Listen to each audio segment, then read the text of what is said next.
Sorry about the double up there. Interesting.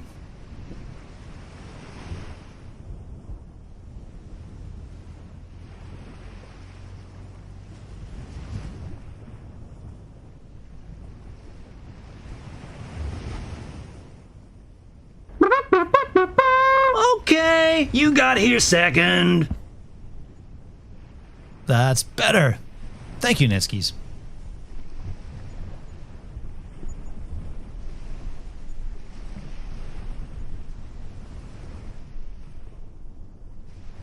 It's only a quiet night. If it's a quiet night for you, Melody.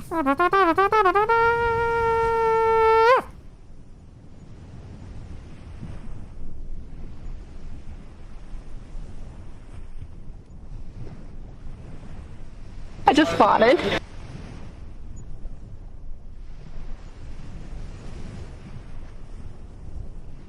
You better get that checked out, Was.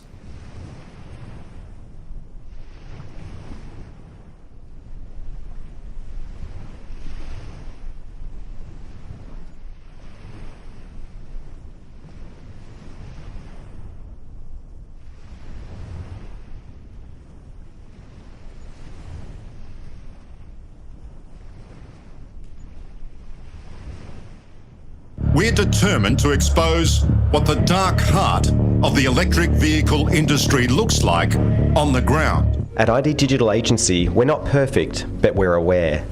You can listen to a past episode or get in touch with us over at ID Digital. Yeah, that's not perfect at all.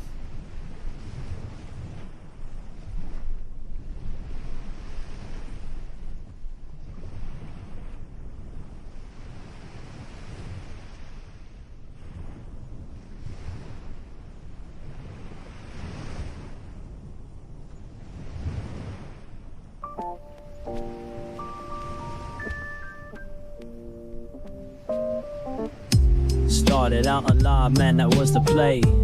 Streaming every night, building up the sway. But as the sight faded, I had to find my way. Now I'm hopping platforms, surfing through the fray. Got my crew behind me, yeah, we call them givers. Chillin' IRL, catching all the rivers.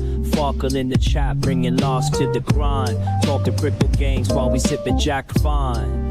Gives a minute, yeah, we take our time. Living in the moment, the life's a subtle rhyme. Little mouth on him, bing, bing, bing, bing, bing, bing, bing, bing. Streaming through the night. I'll kiss him. New Zealand's vibes, surfing waves day to night. Always looking for the next thrill, that's where I ignite. Community so solid, always shining bright. Rolling, rolling deep and cruising for the height. From the struggle to the stream, it's all just a game. But with the giver found, we're making our name. Tracking crypto profits, life just gets sweeter. Every view and every stream, making life a keeper. Give us a minute, yeah, we take our time. Living in the moment, life's a subtle rhyme. From the land down under, streaming through the night. Got my heart on my sleeve, everything feels right. So here's to the journey, no regrets in sight. Each laugh and each tear, it's a beautiful fight.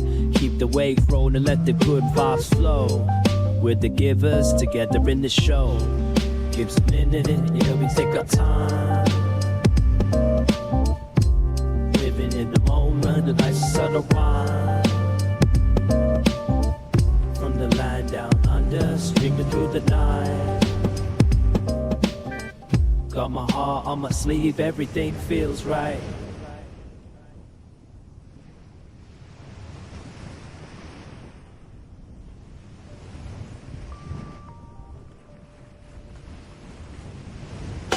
Flip script is how we play a game. From start to next time, chasing fame. But you're behind me, changing scenes. So through the internet, living out the dream. Got my acoustic strong, curing and chill. Far cracking jokes, go stop the thrill. In the land of Kiwis, we ride the waves. Our most streams phone, no better days. Better days. Give us a minute, yeah, we take our time. Living in Auto means that it will turn on or off whenever need be.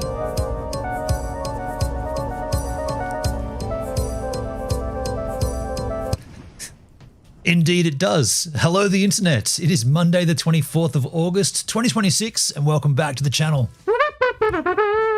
What a beautiful group of people you are. You are good. I wish I looked like you. Yo, thanks for the raid. A couple of raids on Pilled. Panda Silly and Cine raided the channel. Thank you so much. And auto means auto. Raid time. Yes. Apologies for the little double up audio there. I was faffing around with some stuff. Did you know there was yesterday on the IRL stream I did where we tested my chat and my streaming BigPec, which I also tested again today, there was an issue, and the issue included my pop-ups overlay not rendering correctly. It actually turns out that's a coding issue at Go Lightstream's end. So I was looking at it, and this only comes from me vibe coding my chat, the one that you see on screen. I vibe coded the shit out of that. And I guess I learned a little bit, right? I learned a little bit of coding, or at least a couple of things, a couple of notable things.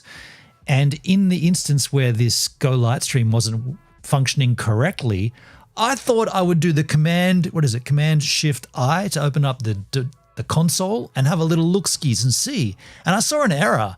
So I flagged it with their team and I said, I think this is an error. I'm not a developer, but it's not working. And I had a little look at the code. And they said, man, that's great. Send it on, screenshots on, and we'll get it fixed. So, just from a technical standpoint, the issue was that it wasn't rendering layers in the correct order. And so any layer that's underneath my camera layer, that's the layer that shows when the camera loses bitrate. So if I'm IRL streaming from outside or wherever, and my LiveView Solo or Starlink or 4G loses its connection, you will see the blowfly doing aerobics on a piece of styrofoam. That's because that layer is underneath my camera layer. Camera goes bye-bye, up comes this layer. Trouble was, it wasn't rendering that correctly. This layer was always showing. And so I just had a little look-skis and I saw it and I thought, I'll flag it. Does that make me a white hat hacker? A white coat hacker? Not a bad hacker? I'm not hacking anything. I'm just trying to fix it. But by the way, on this stream today, somebody posted this in my Discord. This is a channel called Kangaroo Island TV. Kangaroo Island being a little island off the bottom of South Australia. Been down there a whole bunch of times. And this channel is notable because, well, he's got a whole lot of content. Like if you scroll through, this guy's been very vigilant on the tubes of you. But somewhere in here, there is a series of videos that begin his trip around Australia in an electric vehicle. I guess his electric vehicle is this Zeekr. I don't know. I mean, I think it's a Polaris. And so somewhere in here, he's calling the big lap. Here we go.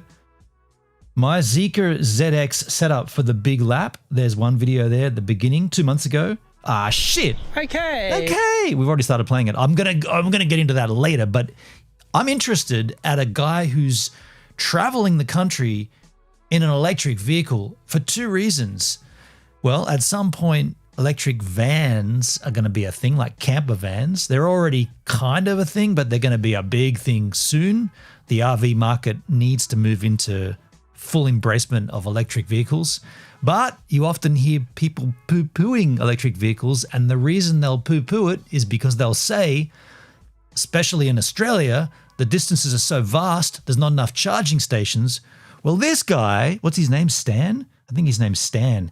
Stan's here to tell you, Stan at Kangaroo Island TV. Stan's here to tell you that you can travel Australia on an electric vehicle without having to resort to getting towed or getting petrol. So I want to learn about that. Not that I've got an EV. I've got GoVan. I'm very happy with GoVan for the time being. I mean, if Bitcoin keeps pamping, well, it's on a okay, back up again. Maybe we'll get. Who knows what'll happen? The future is the future. and we're not there to see it at this stage. By the way, very quiet in my chat. Is everything okay? Is 5x5? Little heads up, today on the stream, I am going to pay close attention to Valora. I do hope that we don't have any dips in the Valora skins. 5x5. Thank you, Melody. Thank you. Yeah, I really hope we don't have any dips in Valora. It's funny, I'm looking at it now and it's still on my countdown scene. I'm going to refresh that trouser browser. Just out of the curiosity, preparing stream preview. I'm just doing this for my own satisfaction. Fingers crossed. Okay, it's good. It was just a lagging behind because I hadn't refreshed that trouser. But yeah, that's the plan on the stream today. Also, yesterday's IRL stream, I had to make a slight change to the givers watching right above my head here. When we had that out on a blue sky background, you couldn't seize it. And so I asked Claude to render that more visually recognizable on every background. And I think they did it. He did it quite well. Pilled by the rabbit. Gives, hello, you ate 5x5 white hat hacker. Nice. Was a Farazan EV camper looks like the first real contender in Oz at the moment. Let me take a look. Farazan EV camper. Supervan. Ooh, this is news to me. So this would be it's like a Sprinter, but you convert it, right? Okay, cool. So they are here. Yeah, rad. Okay. Oh, long wheelbase and a high roof. Yeah, the high roof option, snappity snap there was. Dude, hell yeah. No 4x4s though, I guess. Yeah, right. Okay, so that's what I'm saying. Like this is a thing. You can get them fitted out. Yeah, definitely. There's a mob down here that does the van fit outs. I drove past it in Gerringong yesterday or the day before. No, earlier last week. The days have all just molded into one. But yeah, this is my point. Electric vehicles are a thing. Some people don't like them. For a little while there, people were hating on them because Elon Musk brought out the Tesla first and no one likes Elon. So therefore, all of them are bad. Remember the keying of the vehicles saga? That was the dumbest shit ever. Imagine keying someone's vehicle because you don't like the person who owns the company. Like that's nothing to do. You see your neighbor and they've got a Tesla and you go and key it. And you're like, I showed Elon my thoughts on his vehicles by degrading and not manipulating, by defacing my neighbor's vehicle, the one that they bought. That'll really get back to Elon and that'll really hurt Elon. You idiots. And not only that, but the Sentry mode, all the cameras all over them, you get caught, right? I feel like that's a golden era on the internet. The time when, you guys remember COVID, right? Now remember this time. After COVID came the time when there were fucking idiots keying vehicles, not realizing that they're getting caught on multiple cameras in 4K in all the glory. They're hiding their face, they're putting hoodies on. They're all there in their glory coming up to the vehicle. That was a short-lived moment in time when the boomers that were doing that didn't even realize that they were getting cameraed, right? They're like, nah, I'll get away with it. Now they know, fuck, there's cameras everywhere. Well, we can't show people what we really think then, can we? They can't because they get caught. And that's the other thing. They knew that they were in the wrong. That's why they were so ashamed of it when they got caught. If they had have known that they would get caught in 4K on like 7 different Sentry cameras all over the vehicle, they wouldn't have done it because they know it's wrong. So we've got that really small pocket of time where people didn't know about the cameras. It's like the Reckless Ben talked about it when he was coming, after a while people caught on to the fact that he was him and he was wearing the Google glasses or the Meta glasses. And so what he did instead was, well, we got to think of a way around this. We can't just walk into a business and start asking questions recording, because they know it's me because of the visuals and they know about the glasses. So instead, they hire people. They just hire other people that no one knows. And it's like a mystery shopper. It's pretty cool, man. People still hate on them. They might not be good for everyone, but for a lot of people, it's a good choice. Absolutely, man. And that gap for a lot of people is getting bigger and bigger and bigger and bigger as the years roll on. 2026, 2028, 2030, you're going to see EVs everywhere, right? There's going to be more than the ICE vehicles, right? Well, it seems like whenever people talk about EVs, the gas trolls come out and all of a sudden need to drive 100,000 kilometers nonstop while towing 3 caravans. Yeah. It's pretty funny, huh? Yeah. Yeah, all of a sudden, those that don't know or that don't have any need for it are very vocal and at the forefront of the conversation.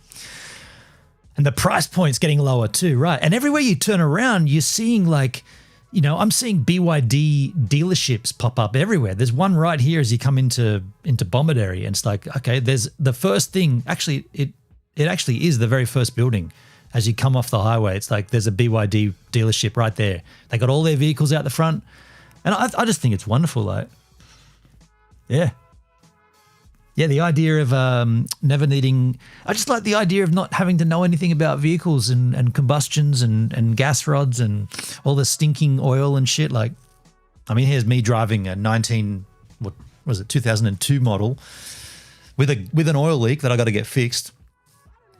I recognize what's going on this planet, though. But yeah, so we're going to take a look at this channel. Was it you? Was that gave me this? The Kangaroo Island TV? Someone gave it to me. And then we might come back and catch up on old mate Kira and Ryan, even though I did reach out to Ryan and he did not respond. Although I was off Facebook for a good few weeks. Maybe he did respond and I just didn't see it. I cold cut myself off all of social media for the bulk of the World Cup until I realized that Spain wins against Argentina, and I was like, what am I blocking myself out? But in that time, I had reached out to Ryan beforehand, and I haven't actually checked if he responded. It doesn't look like it unless there's in like response message. Where's that? There's a section in here where you can find messages that you didn't get. Which I can't find right now. I can't find it. It's not jumping out. Oh wait, Messenger. Marketplace. Message requests. He's got to scroll down for that. No, I don't see it there. No. All right. So anyway, Ryan didn't respond. I was hoping to talk to him a little about like places to see that I should see, and also maybe get a few tips from him for cooking and stuff, because yeah, I've definitely been inspired by their cooking efforts on the Filthy Travels channel.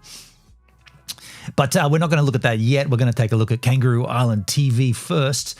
It's crazy. The barrier to entry is the hardest part. Then you get to save a bit each year. We saved around 6K last year. 6K each year. Damn, dude. Rad. That's good. That's great. Yeah. I want to get a coffee and a coffee and a coffee. No, I want to get a coffee and a cookie. Why is that funny? I don't know. Just the idea of a grown man eating a cookie. I'm eating a cookie. It's not that funny. It felt funny. I'm going to get myself a coffee and a cookie, come back, get into Kangaroo Island TV. We might hate this channel. We might just skip it, but we'll learn about it anyway. And then we'll go through and take a look at some tabses and stuff and just chill out here. Oddly enough, I'm not working tomorrow either, so I'll be live again tomorrow. I'm going to do a drink review tomorrow, and then I'm going to hang out here. But then we're getting close to the departure of this trip. What is it now? The 24th. Dude, it's not long until I'm going on this trip. Go Lightstream better get their shit sorted, because it's next week. dude, it's not this weekend, it's the next weekend that I'm going. Better get that shit down, otherwise I'm not going to be happy. Anyway, surfboarding from a few days ago, a week ago. I'll be right back. Hopefully, got all your gear ready? Pretty much. Yeah. Up here, it's all good, but getting it into the vehicle and making sure I haven't forgot things, especially, you know what I almost forgot today? I did a little test. I did a little test stream of the IRL backpack, and this Rode microphone, it's at that point where they were using, where is it? They were using these weird charge ports. You probably can't see because of the light and also the size of the port. This port here, it's not a USB-C, and it's one of those narrow little doozy whackers. I'm not sure what those ones are called, but I definitely do not have that cable in my van. I've only got one of them here because that's when I usually charge this. By the way, it lasts forever, but it does need a charge every now and then. So I'm glad that I did that today because I now have that cable ready to go into the vehicle as well. That's why I'm trying to move all of my gear to USB-C, or not. Like if I need to buy something and it's not USB-C, I won't buy it. I'll be like, no, I'll get the one that is USB-C. I don't want to have to be faffing around for cables. All right, I'm going to go and grab this coffee, surfboarding. I'll check the audio on this afterwards. I think the audio might be a little bit weird or something. I don't know. You should be able to drop alerts and stuff, but we still haven't fully sussed it, but I'll check it when I get back with the coffee in hand.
We suck at what we're doing. We really do suck at what we're doing.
Are you kidding me? Was that audio doing that the whole time where it was, I walked away, I didn't look at it. I should have got a visual on it before I left.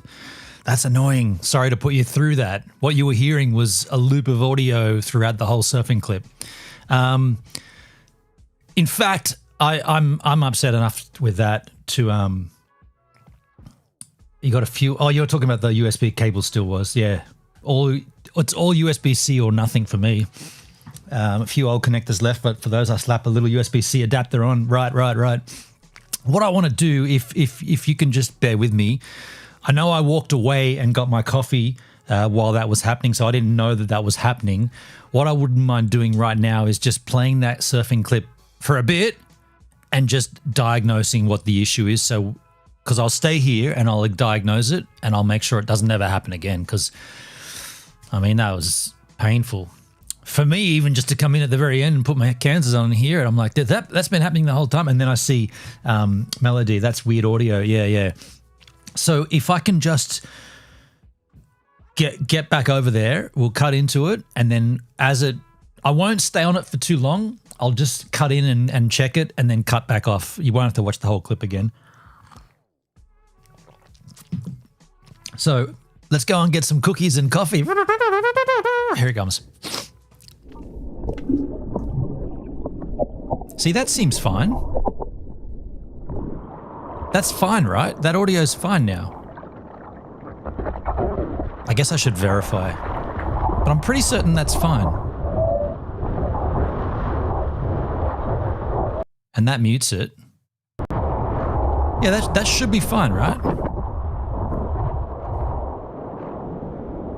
That should be fine. Oh, by the way, while I'm here, if I trigger I just farted or something. Oh, wait. I just farted. It wasn't like that earlier. No, it wouldn't have been melody. Yeah. It's my bad. It's good now. And the I just farted, you heard that as well? I'm pretty certain. Yeah, I'm really apologize. Yeah. Okay, so I can get off there. I apologize for that. That's definitely at my end. It was my mistake. And I should have. Okay. The thing is, with my chat and the way I've designed it and architectured it and the flow of audio, I've now changed my system so much so that I actually don't really need some of the audio settings I used to have. I don't need them anymore. And the ones that trip me up are the ones that I don't use that often or that I don't see that often. And so the ones that I don't use often is like when I hit the button and leave the room to play the surfing clip, because then I'm not hearing it. I'm not hearing it. So I've got to rely on the Rodecaster Pro to. I've got to rely on that mute button more ever than I used to. Right there, that mute button. There's also these funky vocals, which I couldn't mess around with. No need for that, though. I don't know if I've ever got a need for that, but, you know, all these little vocals and stuff. Trumpets. Hexy's in the house. Yo, how you doing, Hexy Mofo? Enjoying this little crypto pump, dude? Everything's pumping, bar Hex. I thought a rising tide lifted all ships, but not Hex. Let me just have a quick look before I verify that. But I did notice it wasn't really doing much. Yeah, it's still 3017. No, it's gone down 16. Yeah. Hex. Everything else is pumping. Ethereum's up 3.5%. Bitcoin's up 1.2%.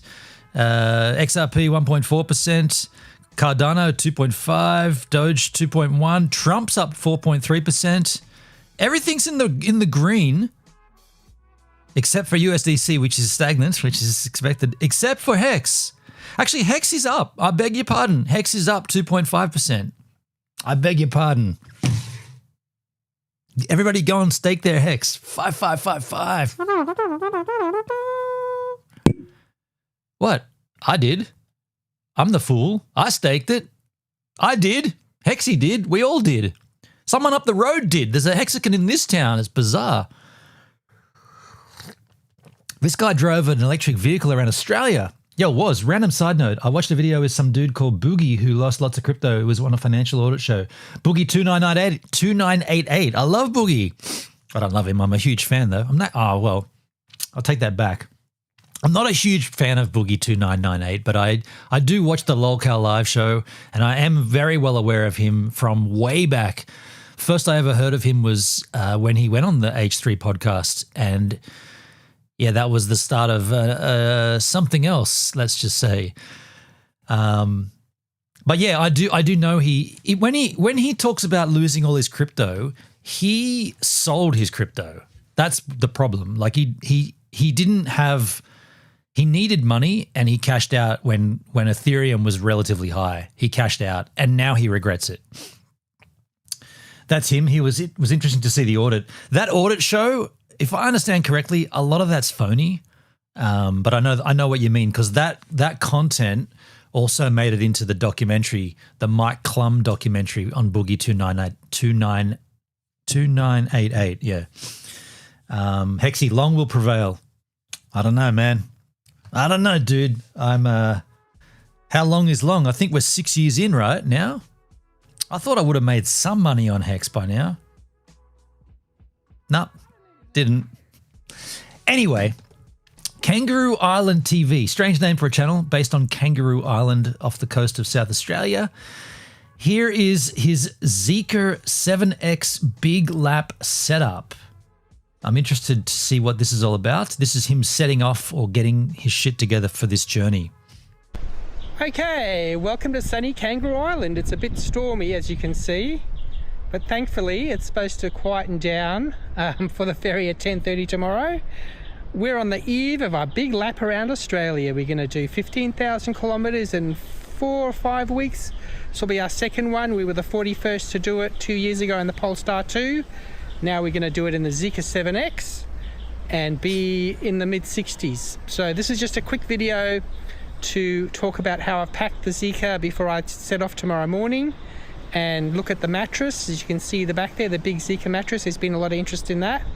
We've got our faithful co-driver there, Twiggy. She's all ready to go. You're taking your dog with you. That's cool, man. So let's have a look at the Zeekr mattress first. Now there's been a lot of interest in the Zeekr mattress. I will say it's magnificent. So this was supplied by Zeekr. You can buy it online in China. I don't know if you can buy it online here yet, maybe through Temu or something like that. It's got the Zeekr logo on there. It's very good quality. So it's inflatable, but it's quite skinny. Hey, how about this, man? We talked about electric vehicles. I'm genuine when I say this is the first I'm hearing of this brand of EV. I thought this was a model of a Polaris. This is another brand, Zeekr. I've never heard of Zeekr. Hexy, all assets cycle, but whatever it is, we will both be either very happy or sad. I think happy, but with time. Yeah. Look, I'll be honest, man. I've given up on it, but I'm staked, so I'm not going anywhere. But I've given up on Hex and Pulse, and it's. I mean, that's the idea. Wasn't that the idea? You stake it and forget about it. So I've staked it and forgotten about it. Because there's nothing to be involved in. It's just dead, so dead. Richard's gone, man. What's he doing? Where's he gone? Where did it go? Zeekr is a sub-brand of Geely. There's another one I haven't heard of, dude. I've never heard of Geely. That's so strange. And then this is the back of the Zeekr here with the seats folded down. So this is how I'm going to sleep in it. Now, you can just see the spare tyre there. We'll have another look at that, but we'll just pause the video while I load it all up there, and we'll have a look how it fits in there, okay? Twiggy, Hotel Zeekr, sit. Aww. Good girl. All right, there we go. We've got it all filled in here with the seats down, and you can see it's fitted, shaped perfectly to go around the pillars there. And what I've done is Geely are 33,990 drive away, so 40 grand drive away at the moment. That's kind of expensive, right? Or is it 40 grand? No, 40 grand seems about standard for an electric vehicle. Car up there, we've got satellite dish in this box, cooking equipment in that box, which I'll be cooking the V2L. Other camera gear and stuff in here. Those are my clothes. That's the fridge, the Dometic fridge. We'll take a look at that in a minute. But yeah, mainly this is their mattress, and yeah, gee, it's super windy. I think I mentioned it. Hopefully it calms down. Where's he going to put the dog? 10:30 tomorrow. There's the full-size spare. So the full-size spare fits right in the back gap here. Oh, 34 drive away. Sorry, I saw the 9s and I didn't see the 33. Yours was 40k. Yeah. Yeah, okay. It's kind of expensive, isn't it, I suppose?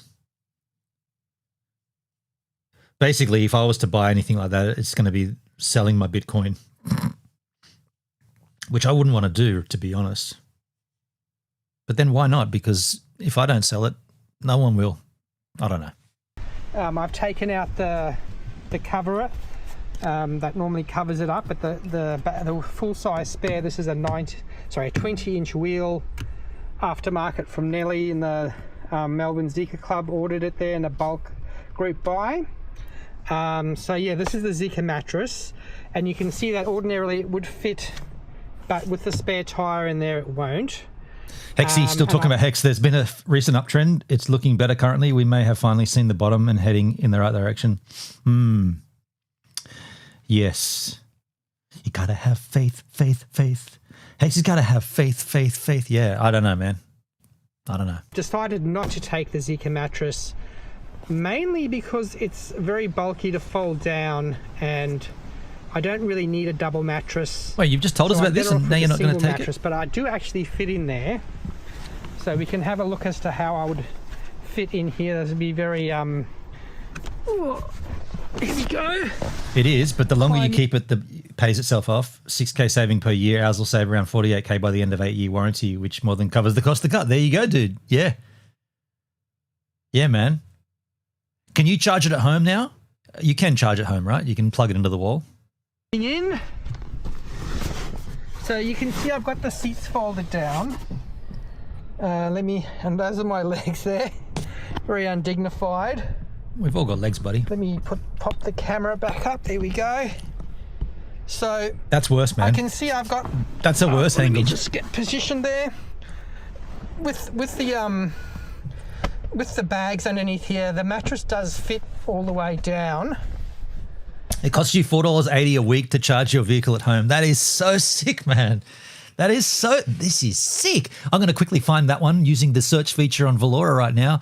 Sick.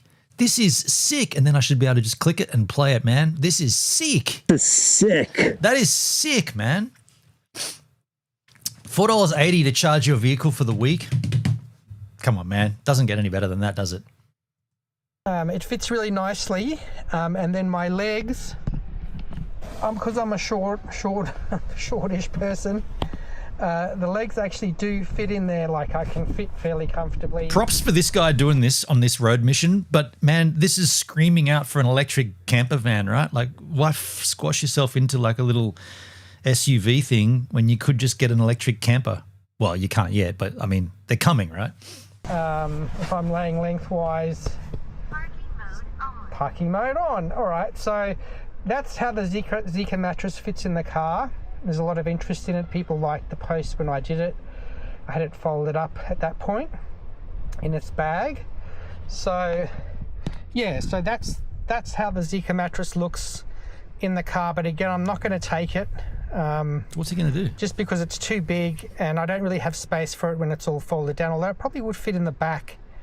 We'll have a look at that. But yeah, again, I have a plan B with a smaller single mattress. I don't even think the Zeekr mattress will fit in my tent because I've only got a really small That's a horrible angle, dude, for this guy. What's he doing?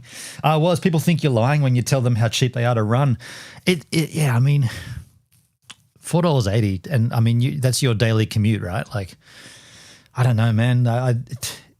Obviously, that's where we moved. Everyone's going to be using one. I mean, heavens above. That's so much cheaper than using gas guzzler like GoVan. I'm kind of jealous, man. Yeah. Props, dude. Hexy, my power provider was recently purchased by a new owner, and the regulators are allowing significant increases now and over the next few cycles. I'm seriously looking into deploying solar. Yes, man. Yes. Solar. Absolutity. Solar. Imagine the $4.80 that it was to charge up his vehicle per week. Imagine you got that from the sun. Imagine you stored that into a battery bank and used it. Imagine you were charging the solar blanket, was charging the roof, your house, right? It's all solar and it's all just pumping into a storage battery and then you're putting that into your vehicle. I mean, come on. And the rest of us are still going to the gas station and pumping this shit into our vehicles and spilling it all over the place and paying a fortune for it. I say bring it on and bring it on now. And so it'll be for another trip, maybe around the island, but not on this long distance trip where I'm trying to pack everything in the car. So let's take it out and get be great to run your entire house off solar, man. Just let alone your car. You know, like get the whole thing running off solar. I mean, the sun is energy, and we have the ability to store it. Why aren't we all doing that? I don't know, man. We have solar but no batteries. We just use AGL EV plan, which is 8 cents per kilowatt hour from 12 to 6 a.m. That's when we charge. So you can pick and choose the off-peak times and whatnot. Yeah, of course, yeah. Yeah, so solar, you can put it back into the grid or you can battery store it. The batteries are still quite expensive as we are right now in 2026. But again, as you keep moving on, because last I checked, the calendar always goes forward, never backward. It's never going to be as bad as it is now. It's only ever going to get better in terms of storage space, price per battery, price per cell, that kind of thing. I want power, freedom from the sun. Hell yeah, man. Pilled by the rabbits, road trip, yippee. That's a nice little sticker there on Pilled. Kangaroo scratching itself. Mattress and see how that fits. All right, just before I put the Zeekr mattress away, it did actually come with a secondary mattress. So there you go. I think there's actually just meant to be cushions. But you do vehicle to grid, so the car powers the house. This one's definitely a cushion. That's a trip, isn't it, dude? It's also inflatable there. That's a trip. So you park your car at home and you just plug it back into the mains and the car sends power into the house. That's crazy. I won't be taking that, just be having a normal pillow, but I'm going to take this secondary mattress. Okay, too much talk about the mattress, dude. Too much talk. So you wouldn't even really need to blow it up for it to be good, but yeah, all right, well, let's let's take it out and get the other mattress in. Not too much. All right, I notice it's getting dark already, isn't it, Twig? Too much mattress speed talk. up this video. This is the last night here on Kangaroo Island before we take off. So, okay, Twig, great excitement. Did that work? Does that work for you? All right, just before it gets totally dark, I'll just show you. So that's the seats folded down with no mattress in there, with the spare, got the EcoFlow there, the tyre pump there, which I can put, and so this is the other bit of underfloor space. So here in this underfloor space, I have first aid. This is the jack, the 3-ton jack under here. I thought he meant the Jack Daniels. I genuinely thought he meant that's the Jack Daniels. Is that wrong that's where my mind went? He meant a tire jack. I'm thinking that's the jack he's going to drink on the trip. Toolkit. I was picturing it's all wrapped up in a towel so it doesn't smash. That comes with the car. Sorry. Can we just hear that again when he said it? This is the jack. There's granny charger, a toolkit. Did I miss it again? That's the jack.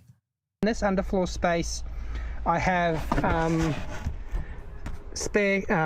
first aid.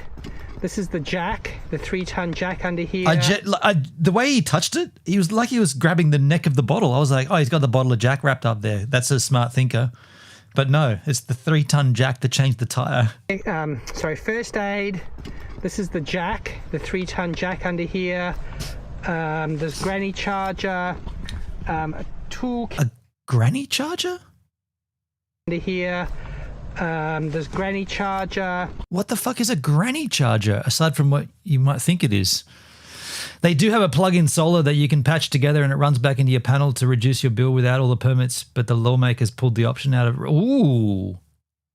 That's how it works here in Australia, Hexy. It's regulated. You get the solar from the sun and you pump it back into the grid. So whatever you don't use, you give back to the grid and you get paid for it. That's the slow charger. It plugs into a standard socket. Oh, that's what they call a granny charger because they're slow. Okay. Jack, the 3-ton jack under here. There's granny charger. Okay. A toolkit. The goo that comes with takes like 20 hours to charge. Shit. That comes with the car. Sorry, it's pretty dark. This is the pump the compressor that I got. So it's better than the pump that comes with the car. This is the actual hard unit pump, 12-volt pump. Cool. So so this is the spare tires, a last resort. If I need to pump up the tires, I can do it with. Was on your BYD? Is the spare tire sticking up like that, or is he put that there just to conserve space elsewhere? It feels like that tire should be hidden somewhere, right? That can't be where they normally are. I think he's just jimmied that there, right? This better pump that comes with the car. This is the cable that'll stretches around, so you have plenty of space there. So we don't get a spare underneath there. So basically underneath here, I have a vague memory of you saying that electric vehicles don't come with a spare wheel. That is a little strange, but you can fit it in a space saver. Why wouldn't they ship with a spare? Like, is there something about electric vehicles that they're not susceptible to getting flats like regular vehicles? That seems pretty weird.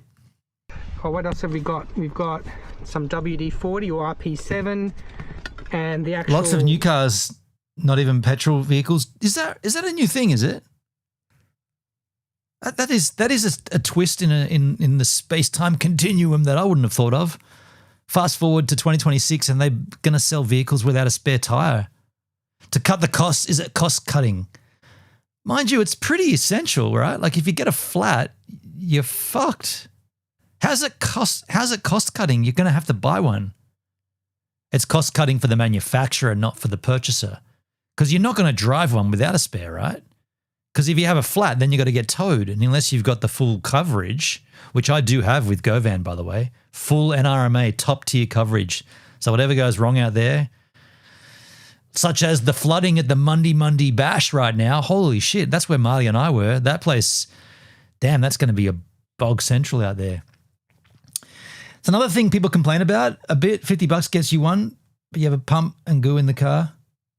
So you can fix the tire yourself. Yeah. It just seems weird. It seems counterintuitive because you're getting rid of the engine. So there's no engine bay. There's no crankshafts. There's no, there's the front trunk and there's the rear trunk. There's all this extra space, but they couldn't put a spare wheel in there somewhere? They almost had net metering back in the grid here, but with many permits, inspections, you'd have to sign a contract with the provider. Plug and play solar would allow you to just plug in. Yeah.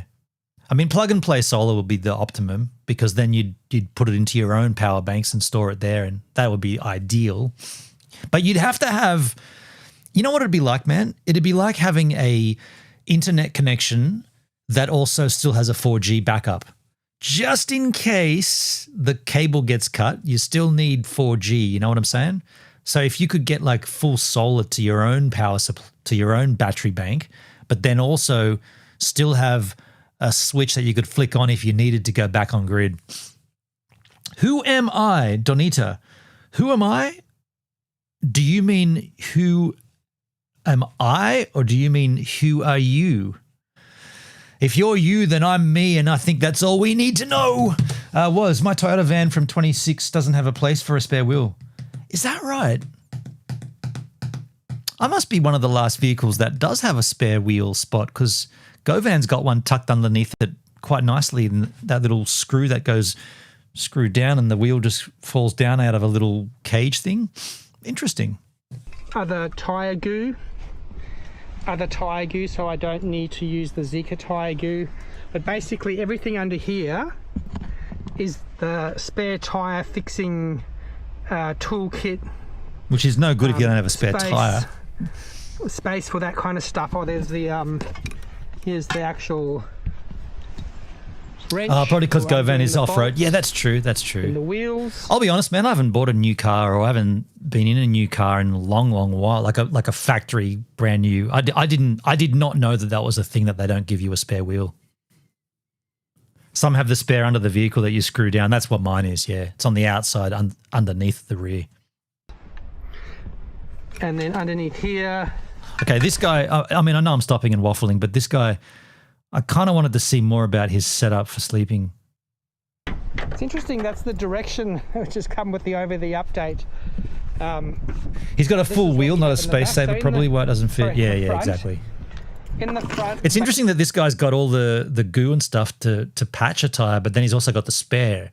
I'd probably go one way or the other. If I'm going to take all that goo and all that extra crap, I'd just do that and not take the spare, or not take that and just take the spare. You know what I'm saying? Basically, we've got all our charging stuff. So we have here's the AC charger.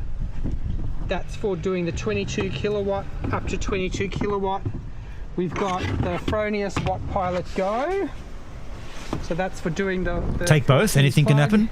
Seems like space is an issue for this guy, though. Like showgrounds and stuff like that. So that's what fits in it's kind of a small frunk as well, isn't it? Importantly, this is what we'll be using most often. This is the D-Power 15 amp charger that we'll use in the caravan park. It plugs into where people plug their caravans in, just with the regular, well, that's a 15 amp plug, and then it's got the screen there, and this is from D. I've always used D-Power stuff, and it's really good. So there we can see what we have basically in the back underfloor. We've got tire changing and tools and first aid. And then in the front we've got all our cables, 1, 2, 3, the main cables we'll be using. And then here in the back, once we put the put that back down, not more mattress, seats back up, that's where you're going to put the dog, right? We have satellite dish, Starlink.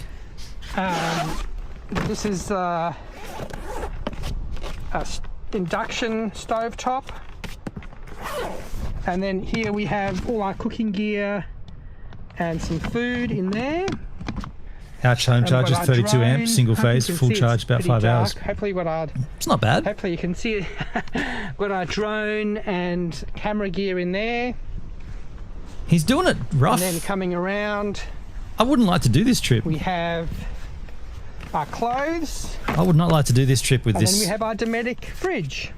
How do you get into that from there, dude? So we can put this clothes over there for now. This just makes me think I've got a rad setup with GoVan. Clothes can go there. Hexy, they have a new tyre plug that if you pick up a nail, it's like a screw with a rubber coating. You can pull the nail, screw in the plug, good to go. That's rad, dude. Move the seat forward. How's he going to get into that? Moving the seat forward. Then there's enough space to open up the fridge. So this is, we've got the Dometic fridge, and its cable is enough to reach around all the way back here into the 12 volt over there. Now it's really getting dark. Anyway, let's put it all together and then I'll come back quickly at the end and see how it all fits together. I thought you just did all that. Okay, we're in the garage, in the shed. He's a bit tedious, isn't he? Let's move on and take a look at his first day on the trip, right? So here it is, Zeekr Big Lap, Day 1, Kangaroo Island to Pathway. 2 months ago. Let's see. How are you going on your trip? Donita, I'm going. How am I going? Like, you mean in terms of preparation, or how am I physically going to do the trip?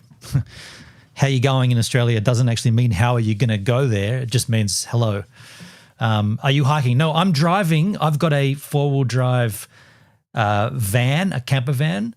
It's called GoVan. It's a Mitsubishi Delica. And if you want to enjoy the content in the next 2 weeks, not this weekend. It's now Monday in Australia, Sunday in America. Coming up, we got a full week. Then the next week and the weekend after is when the strip. Yeah, that's right. I'm stripping as well. This is when the trip will begin. You'll probably see from Sunday. Yes, Sunday. Anyway, it'll just be on this. It'll be right where I'm here. You'll see it. From there, the content will all be IRL live from the van. They used to say EVs couldn't go around Oz. Now we have 50 or 60 people who have done it. And dude, this seems like this is a thing, right? He did it already once in a different vehicle as well. Yeah, I'm interested to see what this is all about.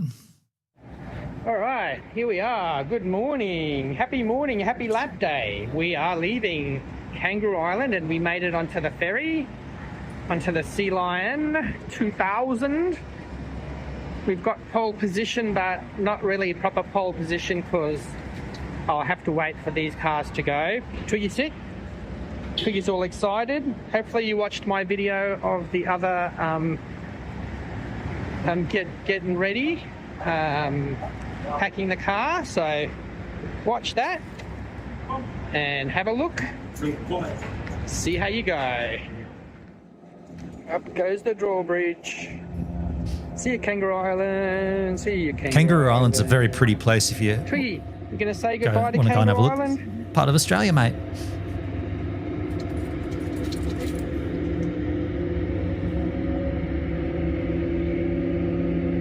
Goodbye, Kangaroo Island. See ya.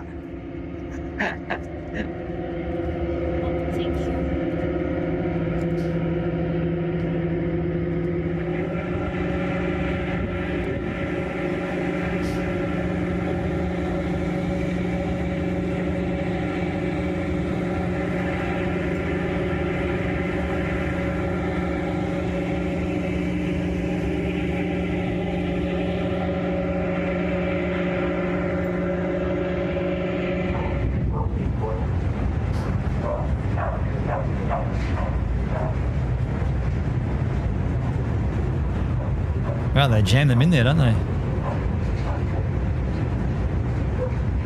Okay, we're here at Aldi. We did an Aldi shop. Aldi? And Twig's in the back, all chillaxing. She had pet mode on.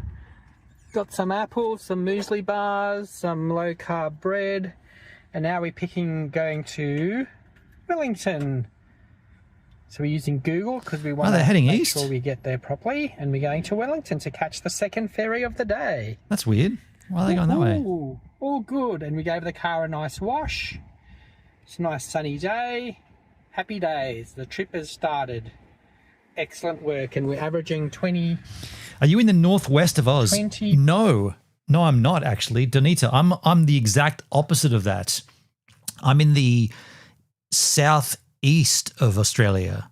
So if you find Sydney on the map, Sydney, go 2 hours to the south of Sydney. I'm south of Sydney on the coast. But I am heading that way. My road trip, originally my plan was to go to the northwest of Australia. But it may or may not happen. Look, to be honest, I don't really have a plan this time. Last time I did this kind of mission, I planned it out and I itinerarized it and I made all this stuff. And this time I'm like, I'm going that way.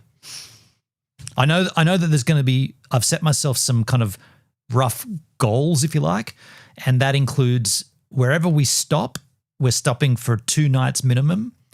One of the problems with the last trip was we only did one overnight at each place and it was just too much effort to move on, and you got to set yourself down and you got to relax and enjoy it and explore the area. So 2 nights at a place minimum, and I've got 2 months, 2 full months to do whatever I want, wherever I want.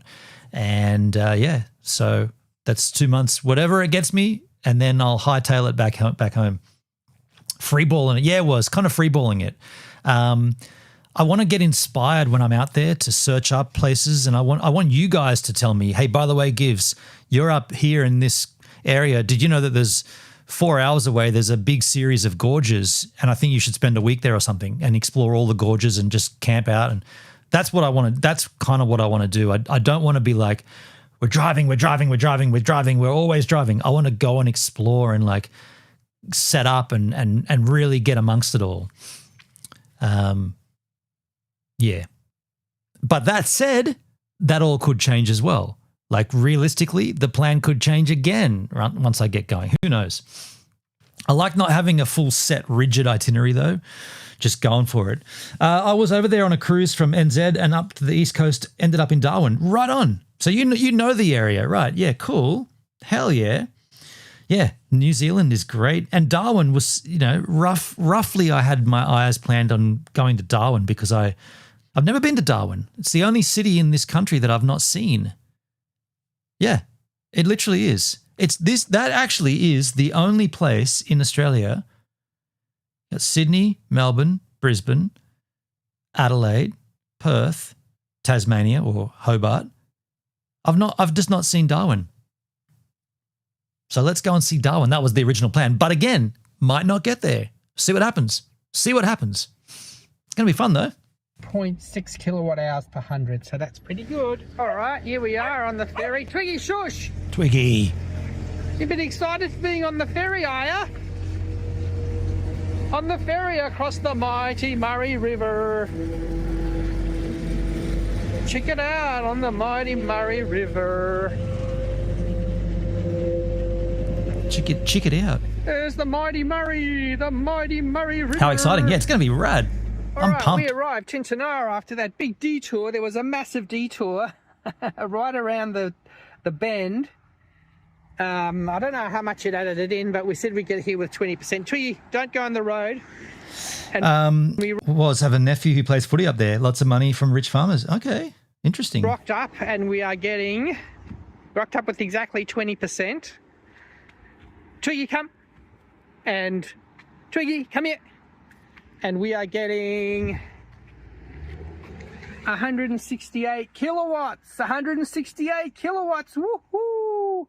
Rocked up with 20, already at 27%. So I'm not sure. So I'll be honest. When he says those kilowatt numbers, I'm not sure what they relate to. Super fast. I know it's in relation to the amount of time it takes to charge. Photo. So we rocked up here with exactly 20%, started getting about 170 kilowatts. We're already at 34%. So it should only take probably about, I don't know, 20. Refresh me. When he's here charging, he doesn't need to use his own cables, right? that's like the cable that he's plugged in is part of the charge thing, right? Because he brought his own ones, but that's for when you're in a caravan park, not at a charge station. I understand. 20 minutes or so. Pretty damn good. Not much baggage. Luggage. Not much baggage. Okay. Super fast charging. Depends on the charger. Oh, okay. Having a turkey and cheese sandwich. Okay, interesting. Got a maximum of 175 kilowatts. We went from 20 to 80 in like maybe, I don't know, 15 minutes. Because I'm pretty sure we got here like 22 or something like that. So okay. Yeah, it's been like 20 minutes or so. Super fast charging, try and get to Narracourt. It's 4 o'clock now. Hour and 25 minutes. We'll get there at 5:30 just on dark. See how we go. Excellent stuff. Here at Tintinara. Twig's in the back. Twig had a snack. Had a drink of water. She's all good. Let's go, go, go. All right, 80%. We charged 60 something kilowatts in 22 minutes. How good is that? I think 67 kilowatt hours in 22 minutes. Game changer, the Zeekr 7X. So fast at charging. Woohoo! So fast, Twig. Super fast charging. All right, we're going to Narracourt. Get there at 5:30, 1 hour and 25 minutes. Didn't we just do this bit? To stop sooner when it gets dark. He repeats himself. Tintinara. Okay, that was so lucky. We found the caravan park and the owner or the manager or whoever, the person running it, was there, and she was just about to walk away, and it's $25. And I said I was going to stealth camp, and she goes, oh, they'll find you. So this is where we've ended up, at the Padthaway Caravan Park. Lovely spot here. We're the only ones here all by ourselves in this area. She said there's lots of workers rocking away the car. And so the final stats of the day are 430.4 kilometers, 5 hours and 32 minutes, 20.2 kilowatt hours per 100, and we've done 6,761 kilometers. And it's 5:30 and it's 13 degrees. See, the other thing too, he's about to close this video out. Did I mute that? I did it last night, and now we get to test it out. Good girl. Tight. The thing with that is he now has to set up some kind of chair and like, I don't know, like I'm not poo-pooing that idea, but just taking like a little suburban car on a road trip like that, you got to unpack everything and, you know, pull all the shit out. And I don't know, like I know I'm very fortunate with GoVan that I've got it set up to how I want it, how I need it. And when I see someone doing a mission like that in a you know, just a smaller vehicle, and I don't know, just not sure, it's too small. Yeah, I wouldn't like to do it. I personally would not like to do what he's doing. But let's catch up now with someone who is doing what I'd like to do, and they've done it. Kira and Ryan, Filthy Travels. This is the couple. By the way, Donita, if you're still here, this is a couple that are traveling Australia in the exact same vehicle I've got. So this white Mitsubishi Delica is actually literally the same one. I've got the Chamonix. Mine's better, but it's kind of rad to see that what they're doing. And we've been watching a lot of their content as they travel around the country. And we're up to this video here, Ningaloo and Exmouth, place I have been to. So let's take a look what they've got for us. Get out of there. They always put commercial music in. My streams always get dinged. This area, so rad. I love the Ningaloo Reef. Turquoise Bay, I spent a bit of time there. I don't know if that's it, but... Just left Wickham this morning. Stopped into Karantha, did a little bit of a shop. And now we're at Mary Pool. There is the most gorgeous little spot down here, which we're going to snag up. Look how cute this is. Just going to get down this hill first.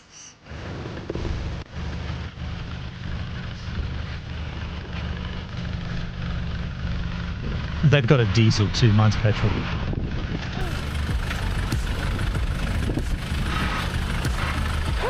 Oh my god. I don't know if I'd be too keen to do that.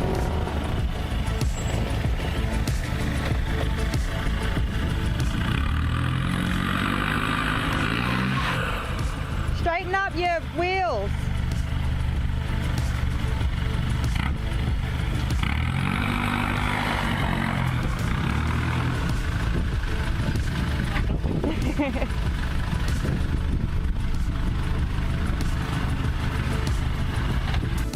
And we're all set up here. Kira's got our office set up. That's a rad spot, but I don't know. It would have been a bit sketchy coming down there. There's a place called Magnetic Island there in Australia. We took a ferry over. I had to hike to a couple miles. Had a koala bear alongside the trails, little baby one. Yeah, man. I've been to Magnetic Island. It's off the coast there of Townsville. Beautiful spot. Yeah. Yeah, Australia has some wonderful places, and my ambition is to show you as much as I can on this road trip. You know, sharing it with you guys, taking inspiration from these guys from Filthy Travels, and like if I got to a spot like that, I'd stay there for 2 days. You know, set up for 2 days, maybe 3, or 2 nights minimum, maybe 3 nights. Who knows? Just play it by the ear. I'll go try out this bloody swing soon, I reckon. See if I can't hurt myself. Might get the boat out too. I haven't used a canoe in a while. Ever since Queensland, actually, so... Bon voyage.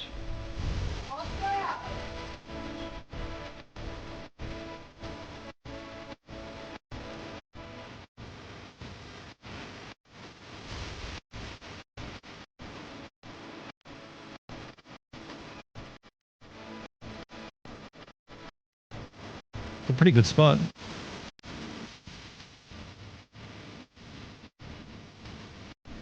You're out there doing a bit of circle work.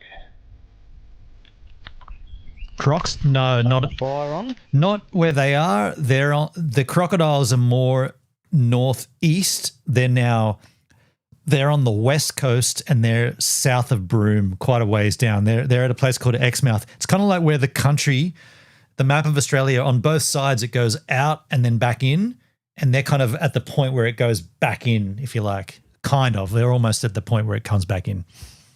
Too far south for Crocs. You're cooking this up. Boneless butterfly chicken. Whoa. First time doing anything like this. Gonna give it a run the pan. Yeah, pretty much, I guess we just chuck it in there and away we go. Yeah, how long it takes? 20 to 25 minutes per 100. Cool. Oh, that's the chicken in there now. Just folded it back around. Try and keep it away from the sides. Chuck a bit of olive oil in there. Not going to do anything else. We could add a little bit of chili mango, but not going to do that. Get it close to the fire. Let it warm up nice and slowly. Kira's still out there trying to avoid cooking dinner. She's done well. Avoid cooking dinner. She's got a new beer and she's heading off. Yeah, it's going to do some taties as well. Dutch oven, yeah. My one's pretty small, but I've got one. Sardine, bit of butter, garlic, black pepper, salt. The chicken's getting nice and a bit hot there. Not much happening. Slowly heating up, so we're going to chuck some coals on the top now. Steal some of these nice coals from you. That's alright.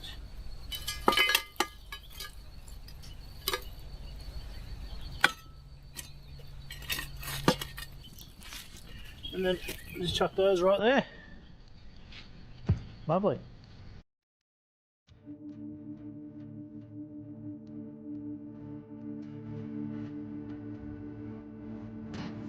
Oh, they got some fishing gear.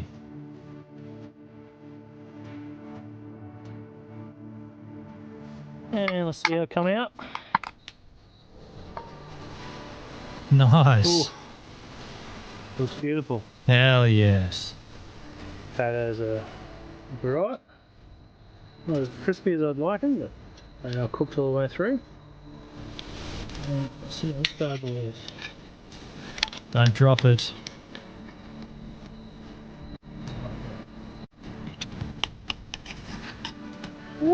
Yeah. Beautiful.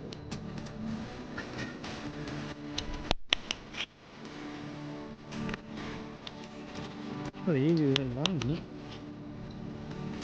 Make these potatoes up. I'm gonna stock up on like frozen meats that I can keep in my fridge freezer. Frozen meat, like big, like chunky, like shoulder hams,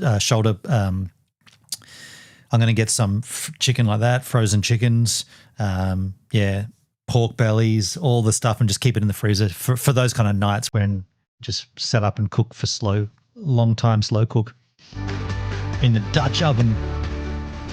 Sweet.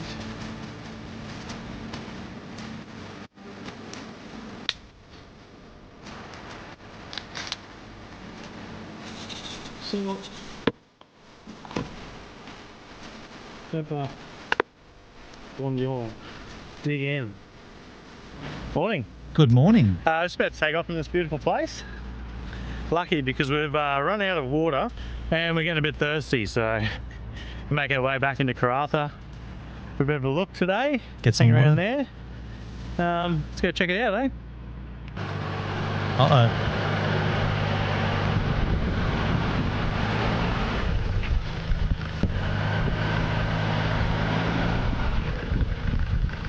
Is it in four-wheel drive mode? Front wheel spinning, it looks like it's in four-wheel drive.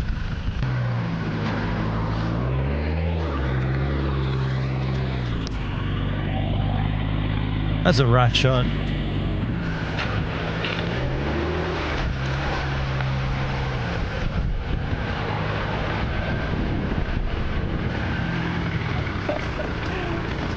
We're gonna start making our way south now.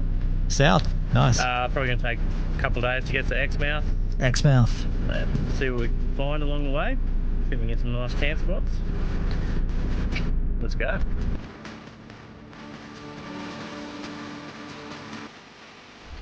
And we find ourselves at Unari. Good night, maybe two. Good spot. Pretty dry, no water in the creek. It's beside the bridge there. The 24-hour rest stop just up there with toilets and bins, which is nice. Yeah, this will be us for at least one night. Found a bit of wood, so let's cut that all up, ready to go. And Kira's doing a bit of work, and big day of driving for me, so I'll just be kicking back, I think, unless I get any more jobs from the boss. Right, so we're actually going to head off today. We were going to stay a couple of nights just to get some stuff done, but it looks like there is no wind in Exmouth for a couple of days, and then the wind picks up again. So we're going to head over there now and try and experience it without the wind. Nice. We actually have no idea about anything there, where to stay, what to do, so we're just going to go have a look around and see what the go is. Excited to go to Exmouth? Oh yeah. So we actually bypassed Exmouth for now and headed straight to the Ningaloo side Reef, where there were a few campsites available. Hell yeah. Bloody rough road. I feel like I'm back on another track. Isn't that funny? Everyone that's done the Oodna Datna, they always reference it later on. It's like, this is hell. Not as bad as the Oodna Datna track though. I feel like I'm back on another track. Heading into South Leafroy Bay, tyre pressure bay now, just going to let our tyres down. Probably should have done it at the start of the trip. Been rolling in there on 40 PSI, which was not the best. 20, right? But yeah, we'll drop now and head in there. Probably just go to 30, see how we go. 30, okay. 30. You reckon 30? I think it's going to be pretty sandy in there. Alright. What do you reckon, 25? 25. And stuff's gone everywhere. Oh shit. Wow, what a mess. Oh, almost there. Beautiful temperature. Oh, look at that. Uh-oh.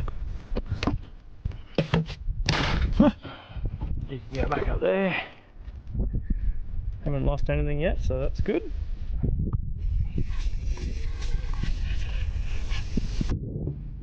Well, we've made it. South Leithroy Bay.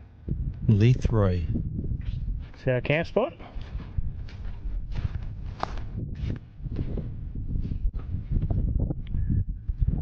And I'll go I'll show you the beach.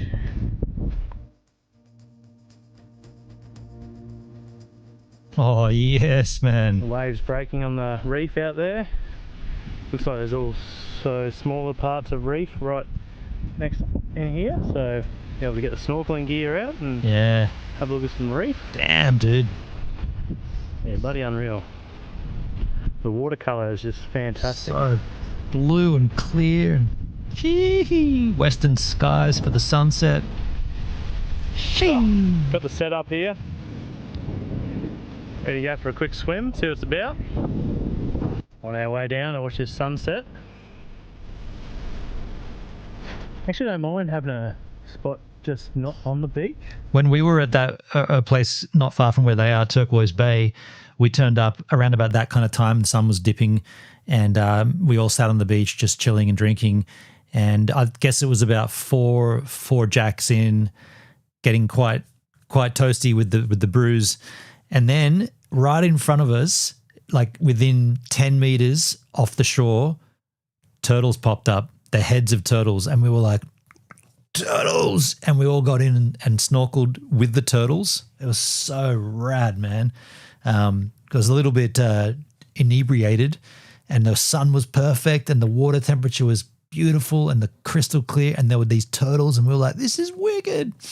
That's kind of where they are, Turquoise Bay. The beaches themselves, I think that there's another person there, or there's a couple of other vehicles there. Definitely helps with the wind a bit. Well, it's went too windy today, but it's been good. Really good, some coral. Oh, look at coral, wow. Wow. Yeah. Red That's coral. crazy.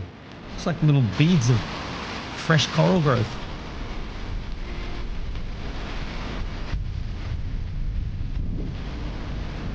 Wow, that was special. Wow, look at that sunset. We seen this whale jumping right underneath the sun. It was setting. Ran back to get the drone, but no good. Couldn't find him. Yeah, it's beautiful. Lovely time of the day.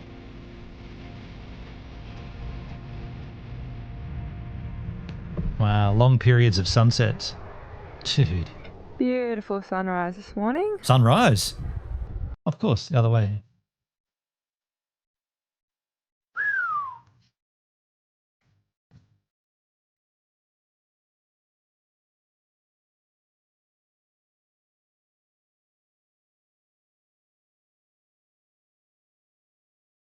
Wow.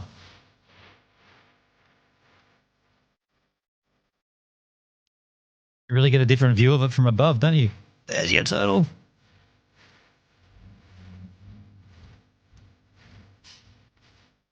It's like a swimming pool.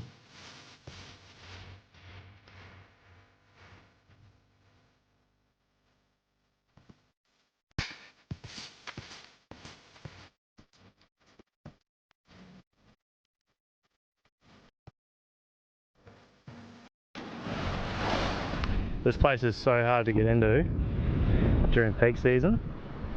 Pretty much as soon as we started our trip, everyone was telling us like, oh, have you booked Exmouth yet? Have you booked Exmouth? Like, because it's that far booked out in advance. But being us and just winging it, we've ended up finding a spot here, so we're just blown away by how lucky we are. We booked this place yesterday. The day of. Yeah, and we booked somewhere else a bit further up yesterday as well. Yeah. So. For tonight. But that's it, then we lucked out. I'm not booking anything on this trip. I'm flying by the seat of my pants. I'm just going to punk it everywhere. I'm not booking a single thing. There's no more spots available after that. Unless one pops up today. Oh yeah, blown away. Had the reef right here. The waves breaking out there. Seen some wildlife. Yeah, spectacular. And we find ourselves at North Leafroy Point. Gonna go for a bit of an explore now, see what's about. Not right on the beach this time, more of a walk back. That's right. And these places are packed out, like to the last spot again. Winging it's the best. Yeah, Hexy. For sure, man. Can see what he means though. All the little places are all... There's already vehicles there.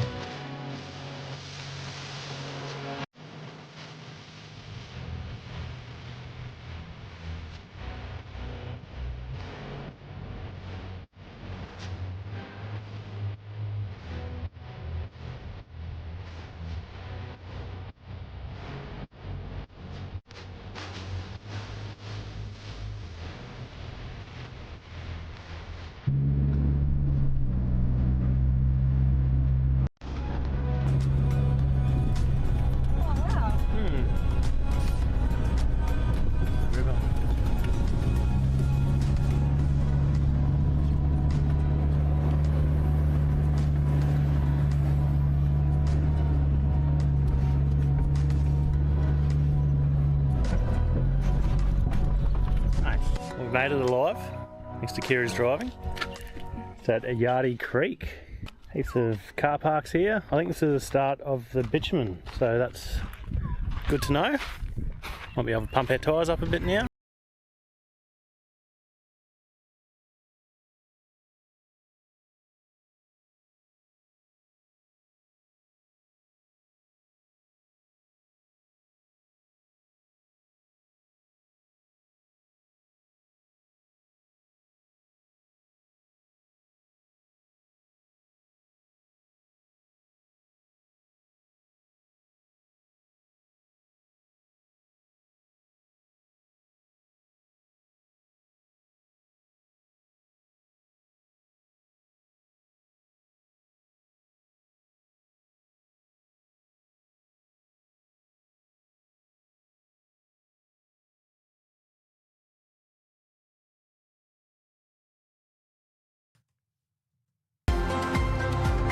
But not go far enough back. Can't quite see.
Hexy, I did regret ringing it one time when I decided to drive up to Vancouver and had no idea there was a large auto race there that weekend.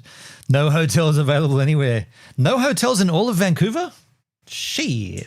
That's busy, man.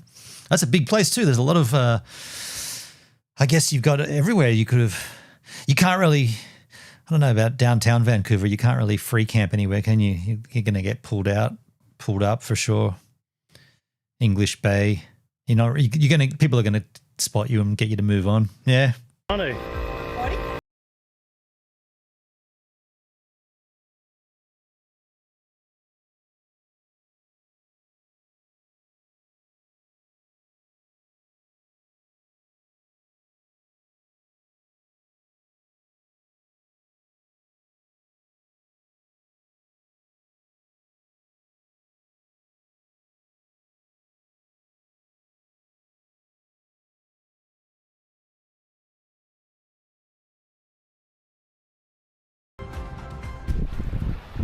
Oh, you know what time it is.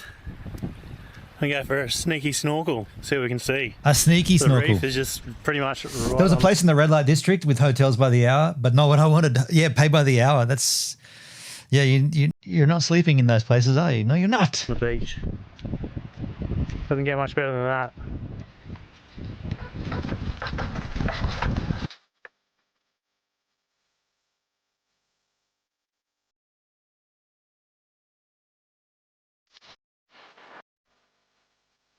Such bright coloured fish, huh?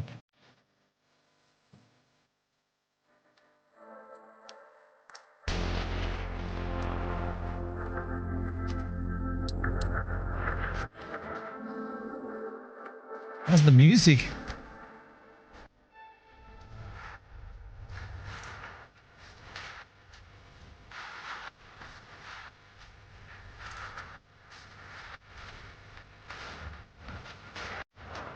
Pretty cool song, actually.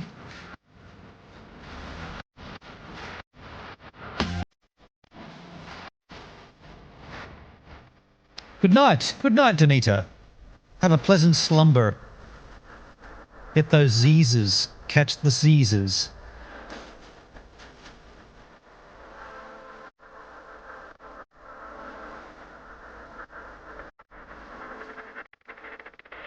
Well, that was a lot of fun.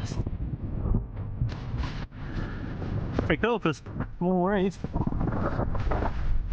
So we found ourselves on a little unnamed beach just down from the Carajong campground. There's some people over there. I wonder if they're staying here tonight. It'd be pretty cool if they are. Toilets up there. Let's go check out this little beach. Pretty rocky at the moment. Low tide.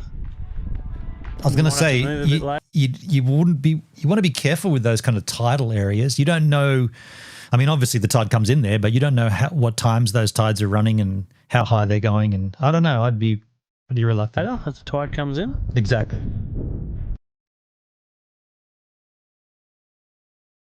Imagine getting all set up for a campsite and then you're chilling out, drinking and whatever, and the tide's creeping in and you're like, we're going to have to move, eh? We have to pack everything down and move.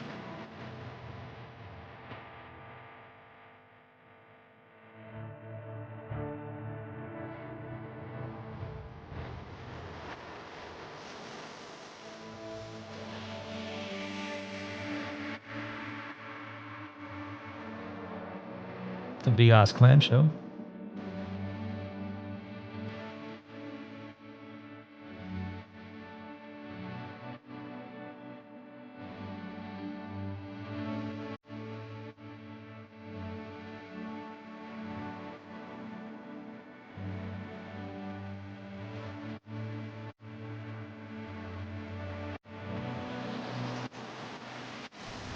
Early start for us this morning.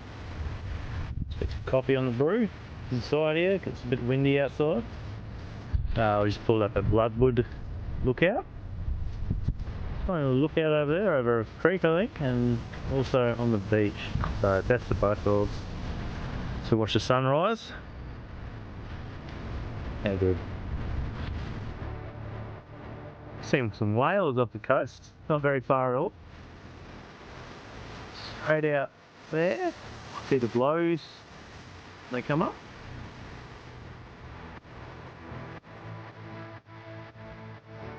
So much to see, huh?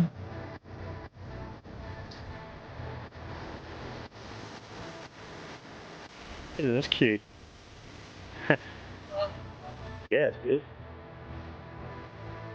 Nice pink sky coming up.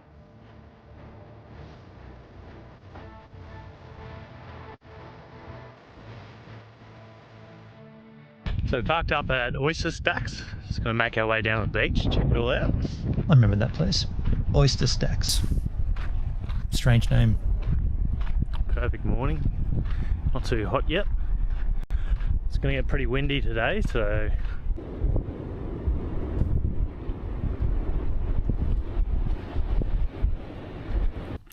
that was absolutely beautiful. I didn't go for a swim yet. I might head back there tomorrow. Being there's a larger time you can swim, I think it's till like 11 tomorrow. Gonna make our way to Exmouth now. Check it out. Haven't been into Exmouth itself. We're going to go to Turquoise Bay first. Oh, nice! Turquoise Bay, hell yeah. Turquoise Bay. That's where we had the turtle experience. Absolutely beautiful. Small bits of reef in here as well. Can't fish here. Yeah, amazing. Very protected by the reef on the outside where the waves are crashing. Hexy, hey, it's on Valora now. I remember setting up camp on a sandbar in the middle of a river, wondering if I'd get a surprise in the night. Dude, that's crazy. It went okay, and I had enough breeze to keep the mosquitoes at bay. My friend on the edge of the river with mosquito eating all night. Oh, so interesting. So being in the center of the river, there was no mosquitoes. Yeah, right. I guess you just need to know what rainfall happens north of the river or upstream of the river or upstream of where you are. That reminds me of when I did that last road trip mission, the short one, just a couple of days out down to see Doug down at Krakenback, and I dug a little hole on the edge of the river. When I got there, I dug a trench, and I said, okay, every hour I'm going to go and check that trench and just see if the water is coming past it or if it's going below it. Because I was very worried that anything could have happened upstream and then all that wash could come down and suddenly I wouldn't even know what's happening because I don't know the area, so I don't know the familiar landmarks. That's why I dug a trench. You dig a deep enough trench, you just keep an eye on where the water goes. So that's what I did, and yeah, again, with you there was a risk, and with me there was a risk, but I mitigated it, and it actually the water actually went down. I stayed there 2 days, and as I was moving out, I checked it, and it was further away from the trench, so we actually lost volume instead of gaining. But still important to do. Oh, you got 1 foot. Oh, I was just tricking the book for the seagulls. I'm going to give me more food because I got 1 foot. Flamin' dingo.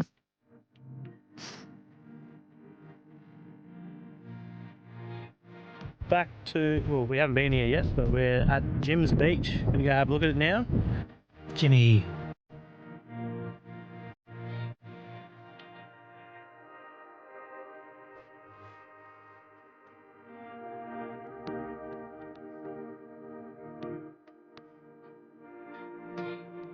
All these places look quite similar, to be fair, though. And Jez's Beach, just down from where we were, just a bit closer to the cars, and found another Delica too.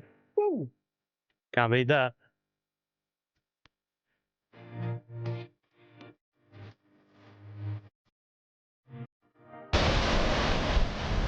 Wow.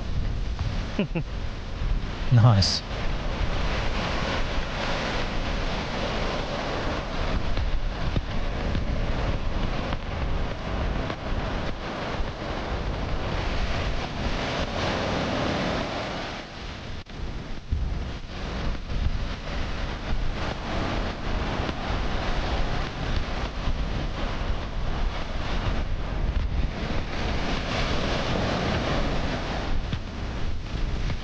A bit of wind around. Yo, H-Man, how you doing, man? Back down the coast. Is this the deliver people? Yeah, the Delica.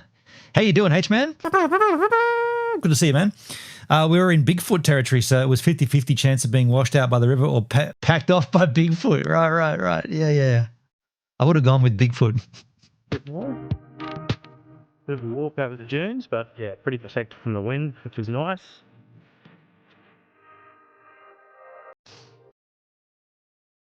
Wow.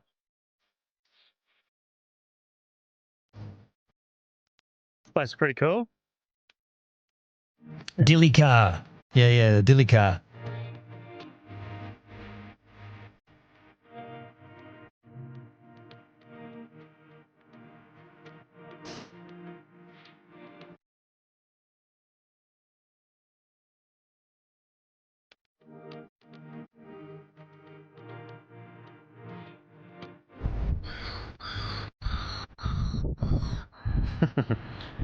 Morning, everyone.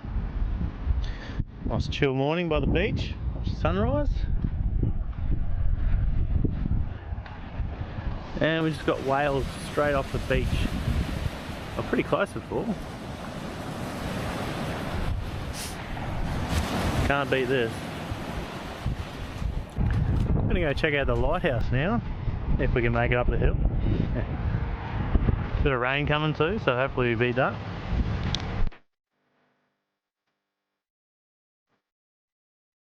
Man, top, bloody windy. Rain's just started coming.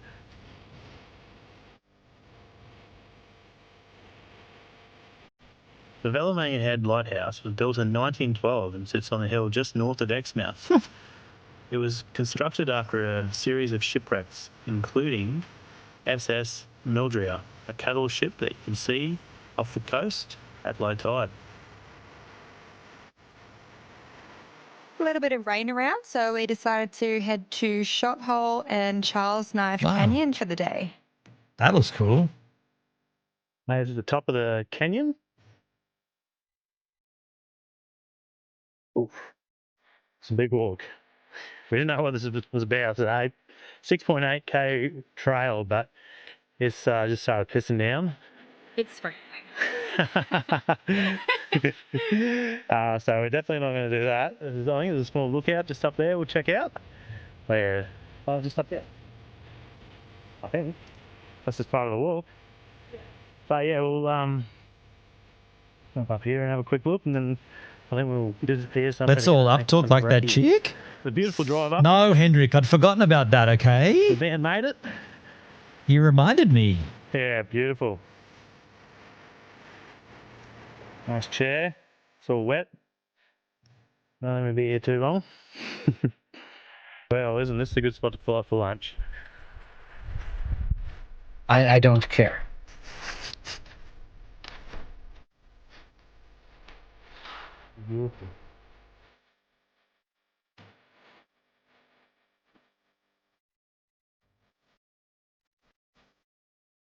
Some spectacular scenery. That looks like an old mine or something, but it's just a gorge. Gorgeous. Gorgeous.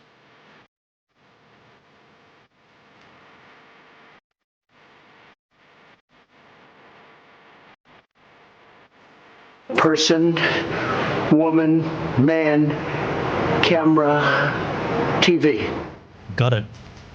Nicely recited, Trump. Person, woman, man, camera, TV. If you say so. Exmouth is truly something special.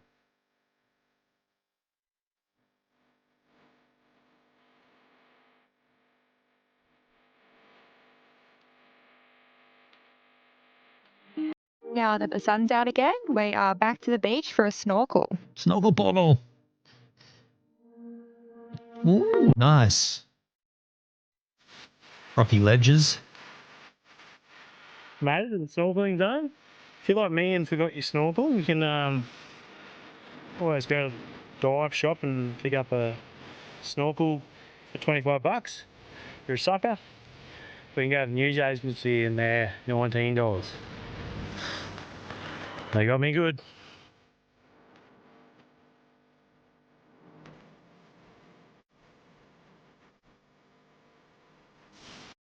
Water's a little bit murky there, huh?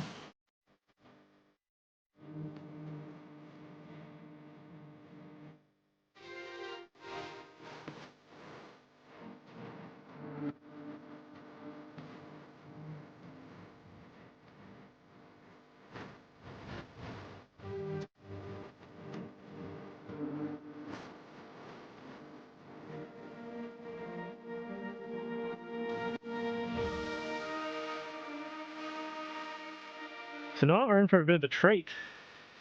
Did you spend time in Canada, Gives? Yeah, I did. I thought I remembered you saying you worked at Whistler. Yeah. I spent about 6 months there in 2000, and I kind of split my time between Vancouver and Whistler. I met a lovely lady in Vancouver, and so I was kind of didn't expect to, but I ended up staying in Vancouver for longer than I thought. Beautiful city, but I had a really good time there, and I've got very, very good memories and fond memories of that place because of that experience.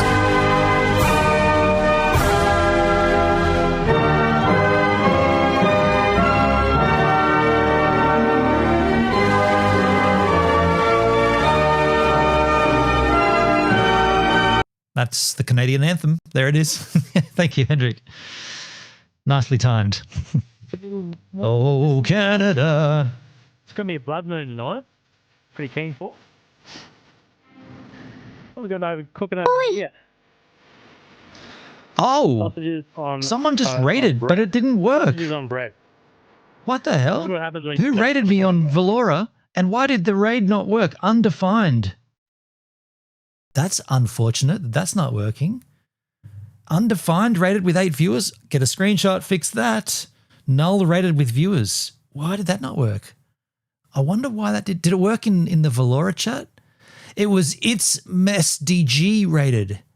Okay, I wonder why. Thank you so much for the raid, by the way, with 8 viewers. Hello for the 8 viewers that have come in on that raid on Valora. I'm upset that my own chat isn't working correctly. That should not be like that. I've taken screenshots of both of those. I will fix it after this very stream, but thank you so much. If you are new here, thank you for hanging out and swinging in. And also, how about Valora? Rad, right? Great platform, right? It's doing well right now. We've been live on it today for 1 hour and 47, and we haven't had a single drop, which is great. We were trying to work out why that is, and it seems like it's resolved. So if you are new to my channel, you can go ahead and follow the content, and when you acquire enough channel points, you can trigger alerts in my own... There's a follow from It's Miss DG with the follow. Thank you for following and rating. Now that worked perfectly. I wonder why the raid didn't work. Very interesting. It showed, but it didn't. But it says undefined rated, and I wonder why it didn't pull in the name. But it did just then. It's Miss DG. I don't know. No, but sorry, Miss DG. That's what you're seeing on screen is my coding. I've taken the code from Valora and made my own chat. And when I see undefined like that, it's something that I've messed up. So I'll work on that, but I took screenshots of it. So that's great. But yeah, once you acquire enough channel points on GivesAMinute stream, you can trigger alerts from the channel points redemptions. You can trigger alerts such as this lovely one from Donald Trump. What a beautiful group of people you are. You are good. I wish I looked like you. We love that one. We love Donald Trump with all of his beautiful quotes. But you can also trigger some lovely comments from the owner and the founder of the platform, Corey here. We got a few of Come the fuck on now. We got a few of Corey there. He doesn't mind us using these at all. Fuck you will. No, he doesn't. He does not mind. You don't mind, do you, Corey? I don't think he minds. I don't think he does. I don't care. See? He's good with it. We're good for that. There's a whole bunch of there, and you can find out whatever you want to redeem. Channel points. That's the point. Today I feel gay. If you say so. Today I feel gay. Today I feel disabled. All right, let's move on. Thank you so much. All right, last couple of bucks. Sunset over that way, moon rising over that way. We're going to enjoy this view. Beautiful view. Kira cooking for once. That's our view. And we're enjoying so much. They rely too heavily on the music, I think, on this channel.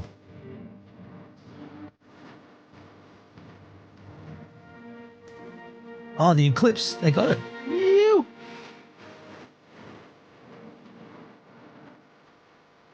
Pretty cool.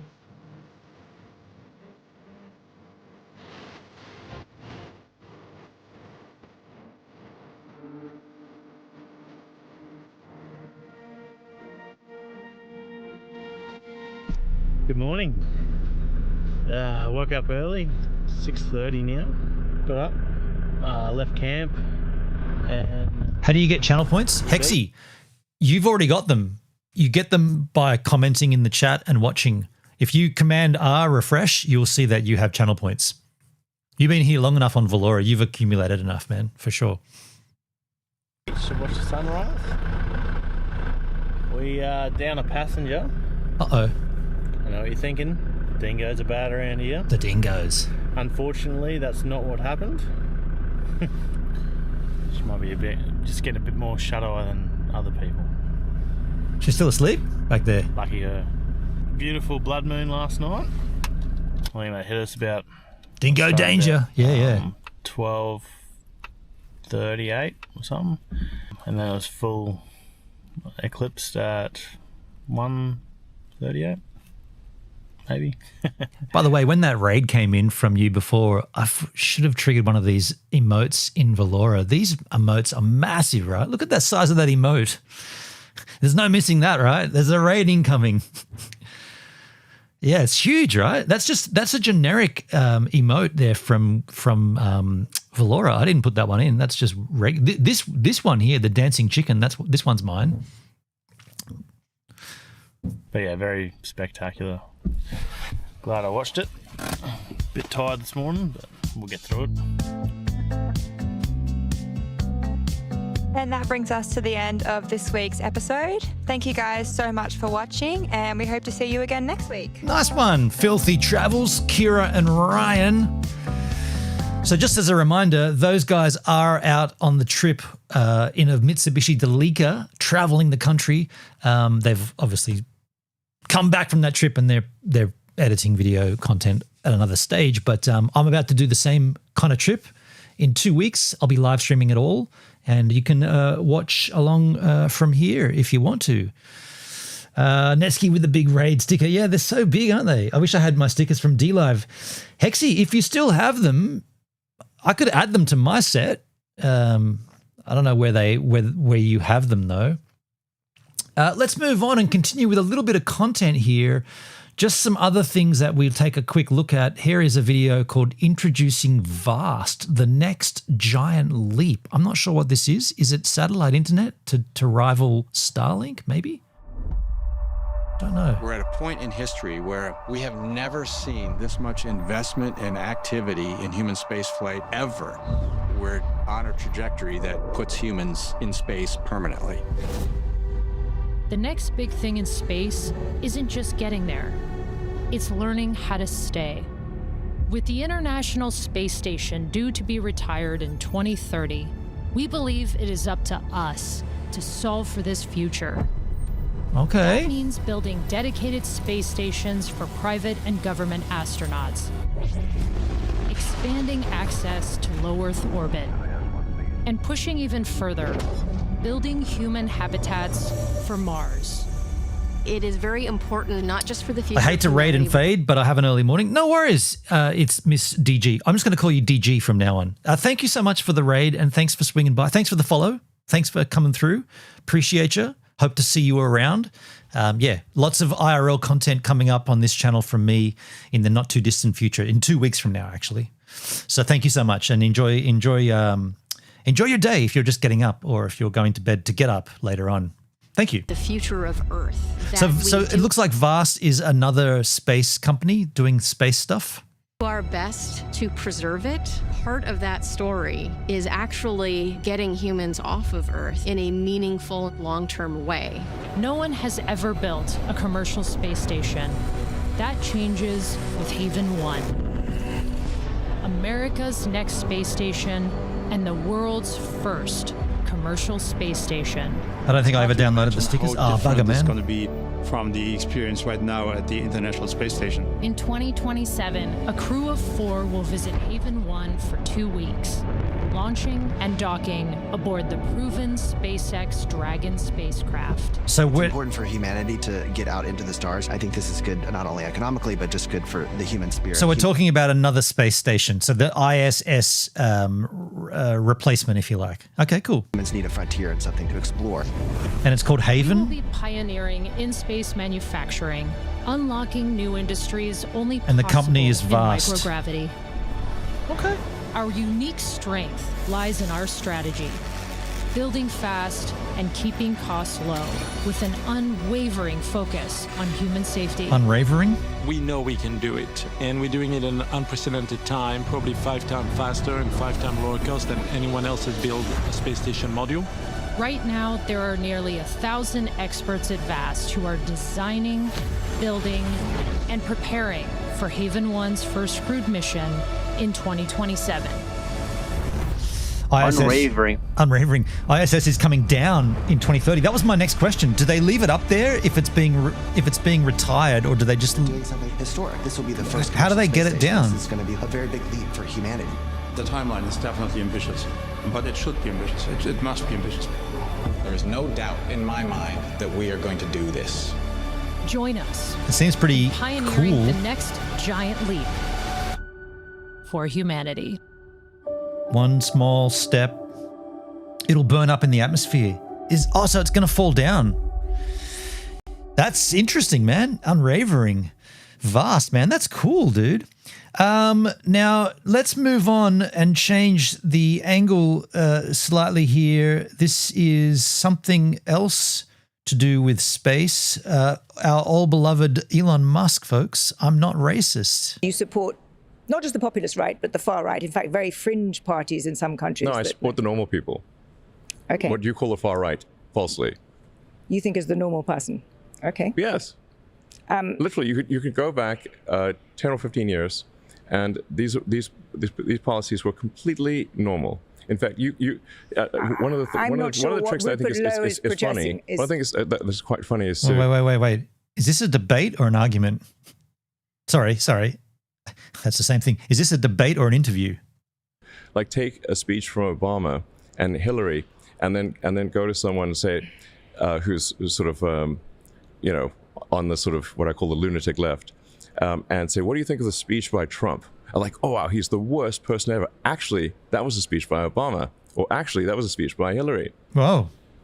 Tricky. I Literally. agree. No, I agree that the center of gravity in this country has shifted. Certainly, the Democratic Party shifted to the left. But that's not what I'm talking about. I'm talking about people like Rupert Not Lowe. I'm fringe talking right, about please. people. It's actually just normal people.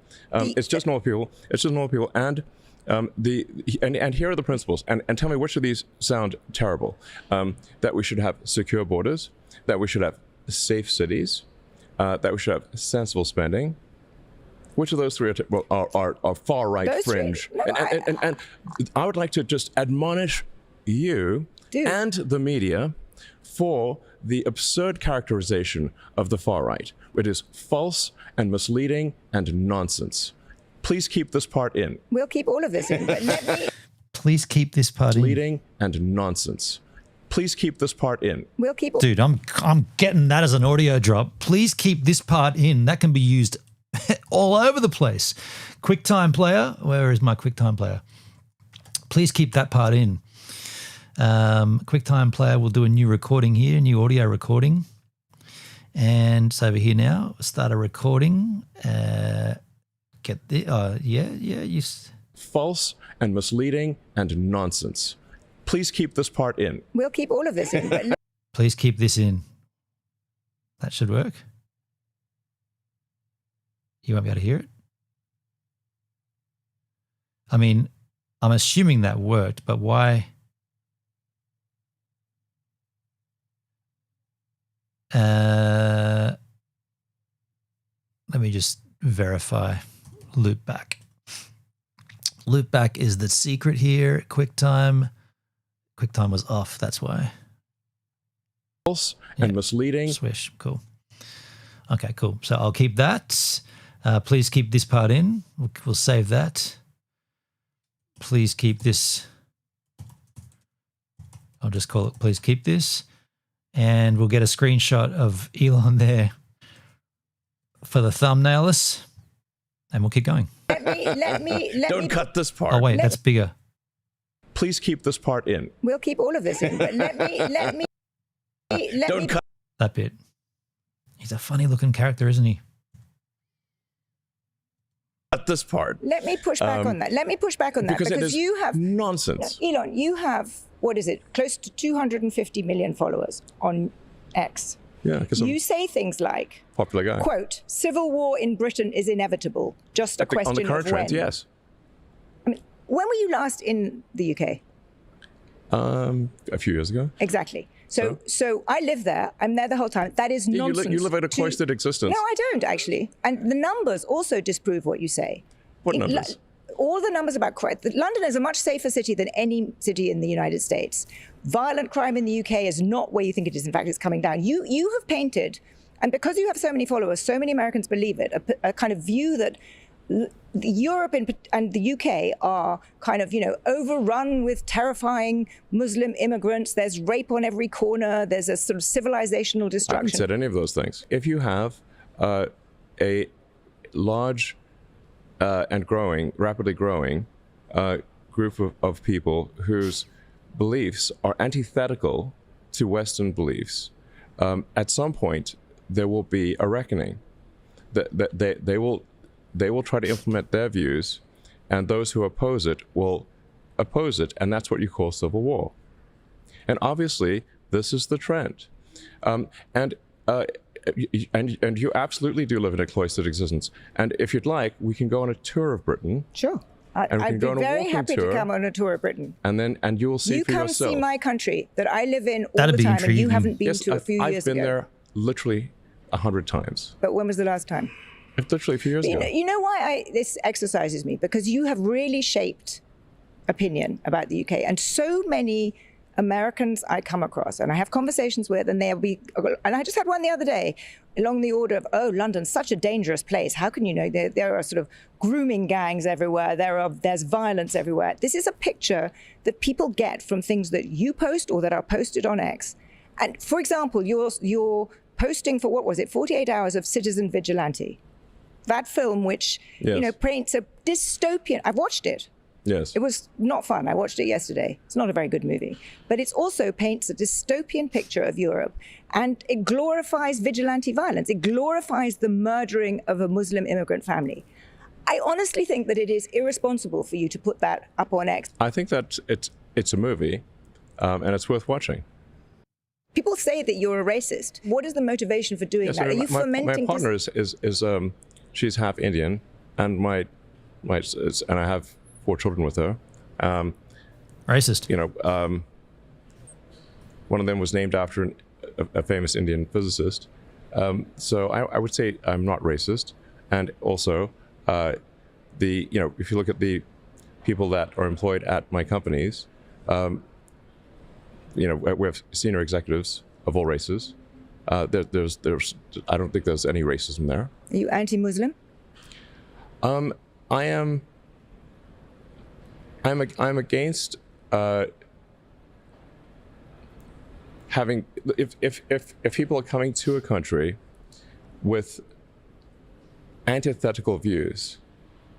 I am against that. I'm against that. I'm against. I'm against rape and murder. I'm against the imposition of rules and laws that are contrary to what we've come to accept in the West. Seems fair. And rape and murder, you're not allowed to do that, right? Last I looked, you weren't allowed to rape and murder people. And yeah, the rules and regulations that we've set up, you should be living under those rules for sure. Nothing wrong with that, right? And I think it's a crying shame that the sort of traditional media like you don't recognize this. Why should you be able to shape European politics? You don't even live there. I think of it as the sort of the West collectively. But do you see why this makes people think that this man who has all this power, he's the world's richest man, he thinks he has a right to influence our politics? It makes people, it's why, we started this conversation saying superlatives. It's why people loathe you. I mean, it's kind of funny she's asking that question, but her, as the media, has the exact same responsibility and wields more power. If you look at how the media reaches young people and when it reaches them, that's pretty clear cut. People do loathe you. Yes, some people do. But do you understand why? Do you think what you're doing is helpful for Western democracy? Maybe some people do loathe me. And that's probably true. I don't care. But the fact that oh my God, look, yep, as you pointed this out, is very not awesome. A 250 million people follow me is that I think a lot more people actually like me than don't, and I think a lot more people hate you and the media more than you realize. Nice. You support. Nice. That was a good ending. I don't like watching Elon Musk talk, but that one was kind of rad, I guess, in pockets. There is a Trump speech here that is lined up to go. I understand this may take Hendrik out of the audience. Before we begin, I'm proud to report that our country is safer, stronger, and far wealthier than it has ever been before. We are doing great. Elon is someone I think it would be cool to know and have conversations with. Man, I find him very difficult to listen to. I agree with a lot of the stuff he says, but I find him very difficult to listen to. Wealthier than it has ever been before. We are doing great. We are doing great. I'm getting. There's going to be many opportunities for audio drops here, folks. I've got to grab this. We are doing great. New recording. We are doing great. That's just a simple one, right? We can easily use this one. To report that our country. Turn that down. Safer, stronger, and far wealthier than it has ever been before. We're going to have a little fun. I have nothing else to do, so let's have a little fun, right? Let's have a little fun, right? We are doing great. We are doing great. And I'll get a screenshot of Trumpskins as well. Economic and social disaster after the worst inflation in 48 years, the wide open borders with millions and millions of people pouring in from all over the world, including criminals of all types, and 11,888 murderers, many of whom killed more than one person. We had transgender for everybody, men and women sports, crime ravaging our cities, and the whole world was laughing at us as a nation, but not anymore. 2 years ago, But not anymore. as a nation, but not anymore. Sorry, this is going to go on for a while if I keep doing this, but how can I not? He's just so many golden opportunities for audio recordings here, but not anymore. The world was laughing at us as a nation, but not anymore. 2 years ago, But not anymore. But not anymore.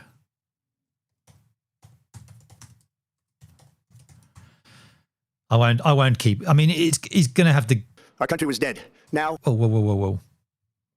I don't want to go 2 times. anymore. 2 years ago, our country was dead. Now, we are the hottest country anywhere in the world. America is respected like we have never been respected before. We have more money being invested in the United States than at any time in the history of our country. More Americans are working today than ever before. This week it was announced that inflation saw the largest monthly decline in more than 6 years. Just happened. It was just given out. The media reported it, and we accept it. The best in 6 years. The tax cuts in our great, big, beautiful bill are saving hardworking families thousands and thousands of dollars, like with the provisions, no tax on tips, no tax on overtime, and no tax on Social Security for our great seniors, along with the interest deduction on a loan used to purchase a car, but only if that car is made in America, and Nice. in 100% expensing for our job-creating businesses. Our stock markets are at their highest point in many years, but we can actually say of all time. And your 401ks, pensions, and retirement accounts are setting records every single day, the highest in history. For years, we paid the highest price for prescription drugs anywhere in the world. Now we pay the lowest price under my most favored nation's policy, because I was able to get the rest of the world and the pharmaceutical companies to act responsibly. Drug prices are coming down by 70, 80, and 90%. TrumpRx.gov, this will ultimately reduce the cost of health care. You have to go. They were getting yippy, you know, they were getting a little bit yippy. They're getting a little bit yippy But there. the cost of health care is coming way down because of what we've done with prescription drugs. And with Trump accounts, every child in America now has access to a tax-free investment account to save for their future. Billions and billions of dollars are being invested, put in by companies and individuals to take care of our children, so that at age 18 they will have potentially hundreds of thousands of dollars in their account, and they'll get off to a great start in life. So for that, go to TrumpAccounts.gov and sign up your child or any child who'd like to sign up. Wait, does that mean Trump just opened up a bank? Did he just say he opened up a bank account? Go to Trump and open up an account and start saving, putting money into... Is Trump a bank now? Hiding under the desk? Our previously wide open borders have been transformed into the most secure borders in the history of our country, with 0 illegal aliens being admitted to the United States in the past 14 months. That is zero. Wow. Nobody thought it was possible. We had the worst border in the history of our country, and now we have the best. Crime is plummeting nationwide, with the murder rate at its lowest level since 1900, or more than 125 years ago. We're making a record investment in our armed forces, and we have the strongest and most powerful military by far anywhere in the world. I built it during my first term, and unfortunately, we're forced to use it now. We won in Venezuela, which is now working with us to produce millions and millions of barrels of oil. We are likewise winning big in Iran. Hey, Hexy, Trump is a double-edged sword. Definitely the better of the two options presented. Not everything is great, but many good things overboard on the level of ICE operations. There's always going to be things that people disagree and things that people agree on for sure, yeah. But as far as I could tell from an outside perspective, the opposition, Kamala, was just a nothing burger, right? And you will see the fruits of that labor very, very shortly. America is back and doing really well, but we still have a major challenge that must be urgently addressed because no country can be great without fair and honest elections. You have to trust your country because if there can be no trust, there can be no greatness. And that's very simple. No trust, no greatness. Trust your country because if there can be no trust, there can be no greatness. And that's very simple. And that's very simple. We have to grab that. Be no trust. And that's very simple. Easy. An easy grab, right? That's very simple. I can just do a new file, new audio. Command-Shift-N will get me there. Command-Shift-N. Puts it over here, of course. Start a recording. There can be no greatness. And that's very simple. No trust, no greatness. And that's very simple. And that's very simple. No. And that's very simple. Save this one. I can just go Command-S, dude. Save. And that's very simple. Get a screenshot of old mate. Off we go. For many years, I've called for Elon on my X and swift Snapchat. Decisive action to protect the integrity of America's elections. Every American deserves to know that when they cast their vote, that vote will be counted accurately in a system, and that is to make that system secure. One where cheating and interference are not just difficult, but virtually impossible. Unfortunately, the system we have today falls catastrophically short of that standard. Tonight, I'm announcing the immediate declassification and release of critical intelligence revealing shocking vulnerabilities in our election infrastructure. This evidence shows that the election system we have dangerously exposes and really exposes like levels never thought possible to hacking, exploitation, and foreign interference. Just as disturbingly, this vital information has for many years been covered up and hidden from you. The American people are beautiful, our great American people, but that all changed. The American people are beautiful, our great American people. I wish he gave that some more sass, like, the American people are great American. He didn't give it too much. But that all changes right now. The documents we will release starting tonight have been gathered by the White House Government Transparency Task Force, a great group of people, along with the staff of the President's Intelligence Advisory Board, supported by our top intelligence agency chiefs, who have all personally reviewed the findings.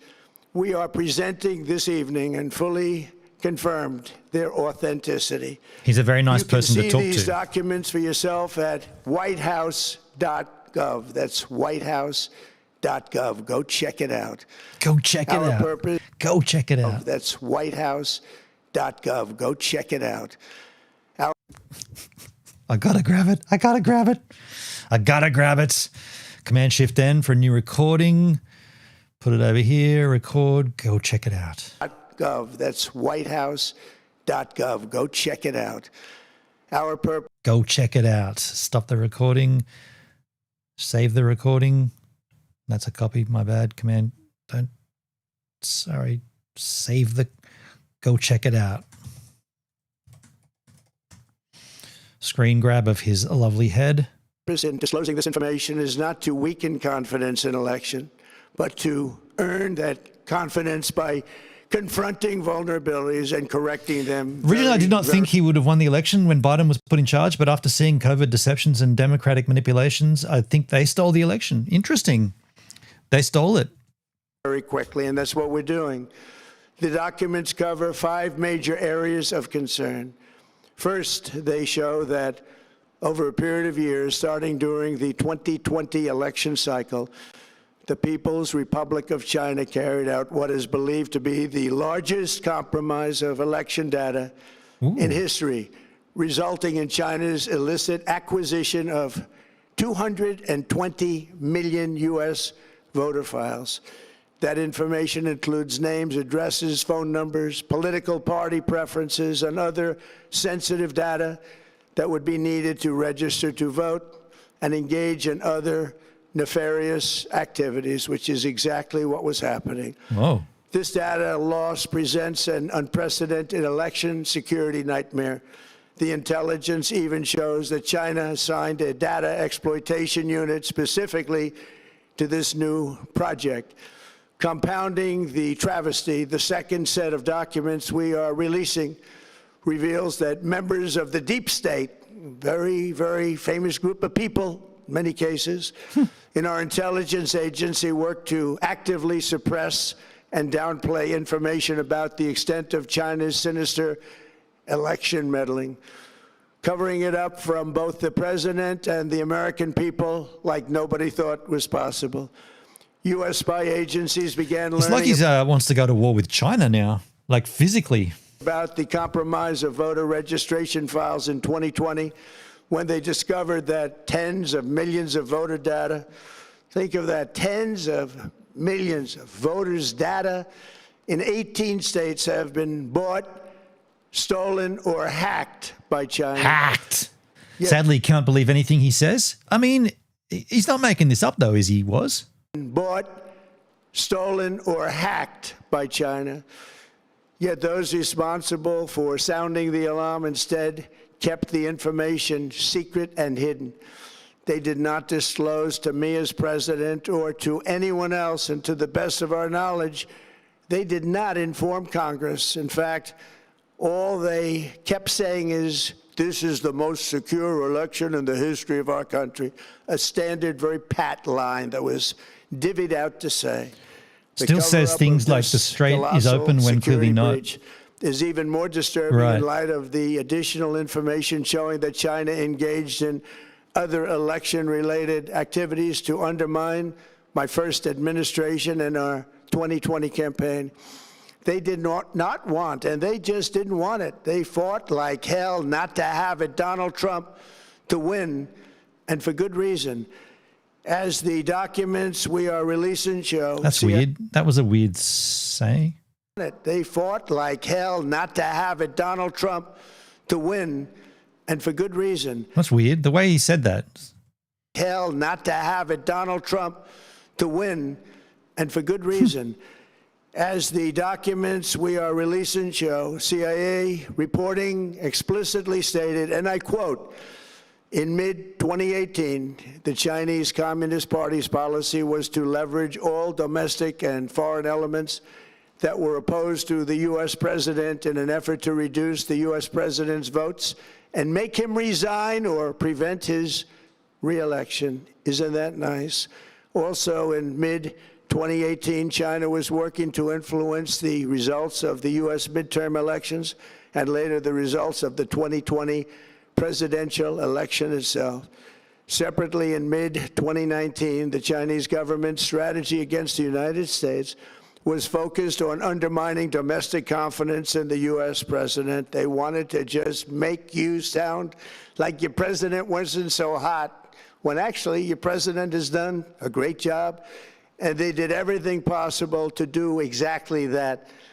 Going on, this document says, and this is by the CIA, the strategy included efforts to use Chinese contacts with big U.S. companies to influence U.S. business leaders to turn against the President of the United States of America. The Chinese government sought to identify U.S. journalists who had reported negatively on the U.S. president and pay them large sums of money to write more negative articles about him, as many as they could, and they didn't care what they said. The Chinese government wanted U.S. president to lose the next election, and the reason they wanted me to lose is because they knew I was wise to them, charged them billions and billions of dollars worth of tariffs, and built the strongest military anywhere in the world. We have the strongest military anywhere in the world. His approval rate is dropping. Wonder how much longer he can stick around. I mean, he can't be removed from office unless it's an indictment, right? So he has to fulfill his term.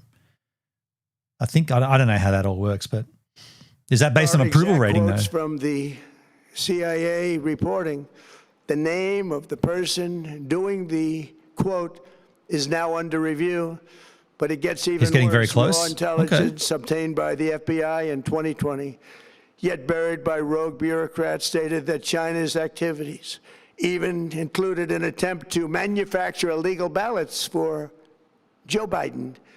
Documents show that during this even period, MAGA are turning dozens against of him. Right. Significant CIA and NSA reports about China's election targeting were kept out of the presidential briefing. These were briefings I would get almost every day. Everything was kept out that was of importance. One email among intelligence analysts admitted that they Just wanted to throw a Facebook comment in there to see how it came up, because I did change the color of the Facebook. My username comes up with a lighter shade of blue. Seems a bit better.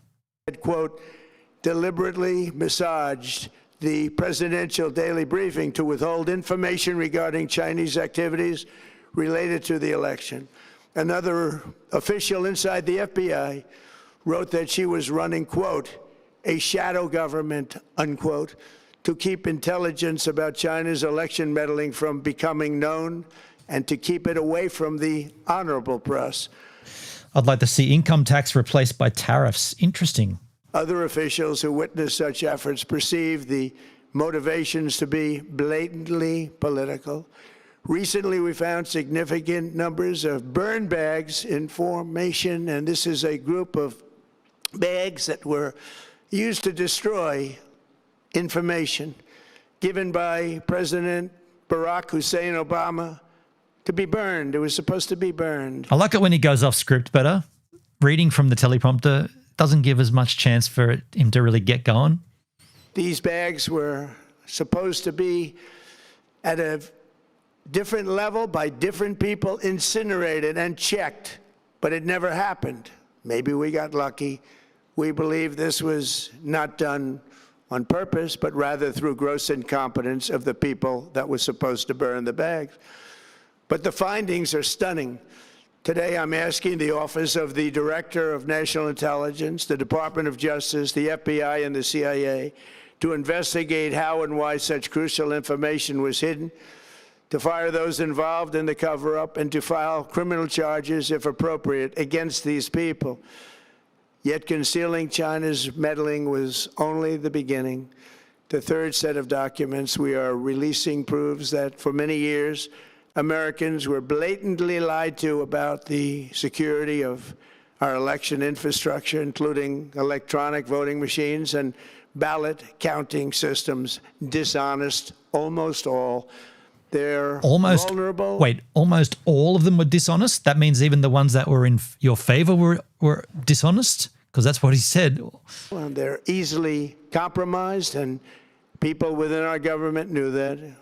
Tonight, we're publishing a series of previously classified U.S. intelligence community assessments and other reports proving that our government has long known these machines are extremely exposed to attack. As one assessment states... Yeah, he picks and chooses when it's in his favor. That definitely seems like that because, I mean, by his own statement, you know, that would mean that even the stuff that worked towards your favor was dishonest, but just by what you said. Judge that... I want to move forward and see if he goes off script. If he's still reading the teleprompter. To digitally alter vote totals in ways that could...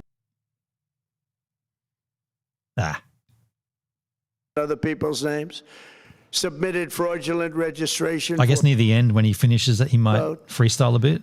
Put together, these disclosures reveal an election system so broken and so vulnerable. Because he's reading here, so he's not going to... There's not going to be many bangers, right? But if he finishes the read and then he goes off his own dome, in Value Airways for absolutely no money. Data is better protected, so we can never be bought, we can never be hacked, and we can never watch a stolen election again. We can never be hacked. Better protected, so we can never be bought, we can never be hacked, and we can... I'm going to grab that. We can never be hacked. Just the way he went up on the hacked. Quick time. Let's go. We can never be bought. Wait, why did it not do? Is it? Oh, Command Shift N. My bad. So we can never be bought, we can never be hacked, and we can never be hacked. I love it. I love the uptalk. We can never be hacked. Never be hacked. Okay, we can never be hacked. Save that. We can never be hacked. I'll fix all these up later, but at least they're there and I can deal with them later. They did dodgy stuff too with voting, like making it harder for suburbs with minority people and so on. Man, I'll say this on the outset: the voting system in America is completely screwed up, right? Like so screwed up. They should get rid of, and this probably should be in Australia too. They should get rid of all ballot voting, and it should be voting based upon your social security number, period. Everyone votes on the same day. You do it online. That's it. Once you've voted, you get checked off. It's a simple check mark. This is where blockchain would come in handy. A simple blockchain database, immutable. You either vote or you didn't. Done. No faffing around, right? I don't understand why it's so complex in America. Like, you have to make a selection. Okay, we all use the internet now. Do it online. Have it immutable. Have it coded. If this is this person's social security number, this is their vote. Did they vote? Yes. Did they not vote? No. Done. Easy. Crazy that it's not. I mean, it's so hard. There's burning ballot boxes and there's people voting twice. There's dead people voting. It would not happen if you just relied on the technology that we rely on for everything else. We use the internet for everything. Use it for voting. Simple, man. They do many things differently. Yeah, I don't get it, man. It's just, it seems like an absolute no-brainer. A stolen election again. Tomorrow, the Secretary of Homeland Security... Go off script, buddy. The only reason you wouldn't do it is you want to cheat because your policies are so bad and your candidates are so pathetic that you can't get away or can't get elected any other way. This landmark bill requires that all voters must show photo, voter ID. How simple is that? It'd be even simpler. Don't make them show ID. Do it online, you idiot. It's so simple. Even a simple roadside booze test, no need for walking test, just give them a breath test. Yeah, they do all that dance the line shit, don't they? Yeah, the sobriety test. Could I have your photo, please? Photo, voter ID. All voters must provide proof of citizenship. Are you a citizen of our country, please? And hopefully there will be no corrupt mail-in ballots, which if you watch California and so many other places, he's not going to go off faith and confidence in our country. And we will be bigger, better, and stronger than ever before. The other thing is undocumented people, not everyone can vote. Yeah, well, if you're not documented, you shouldn't be in the country and therefore you shouldn't be voting. I don't get it, man. It seems more complex than it needs to be in America. And I'm every time I hear these discussion points, I'm like, dude, you could make that easy. You could make it easy. But you know what? Then there might not be such a landslide victory. Just saying.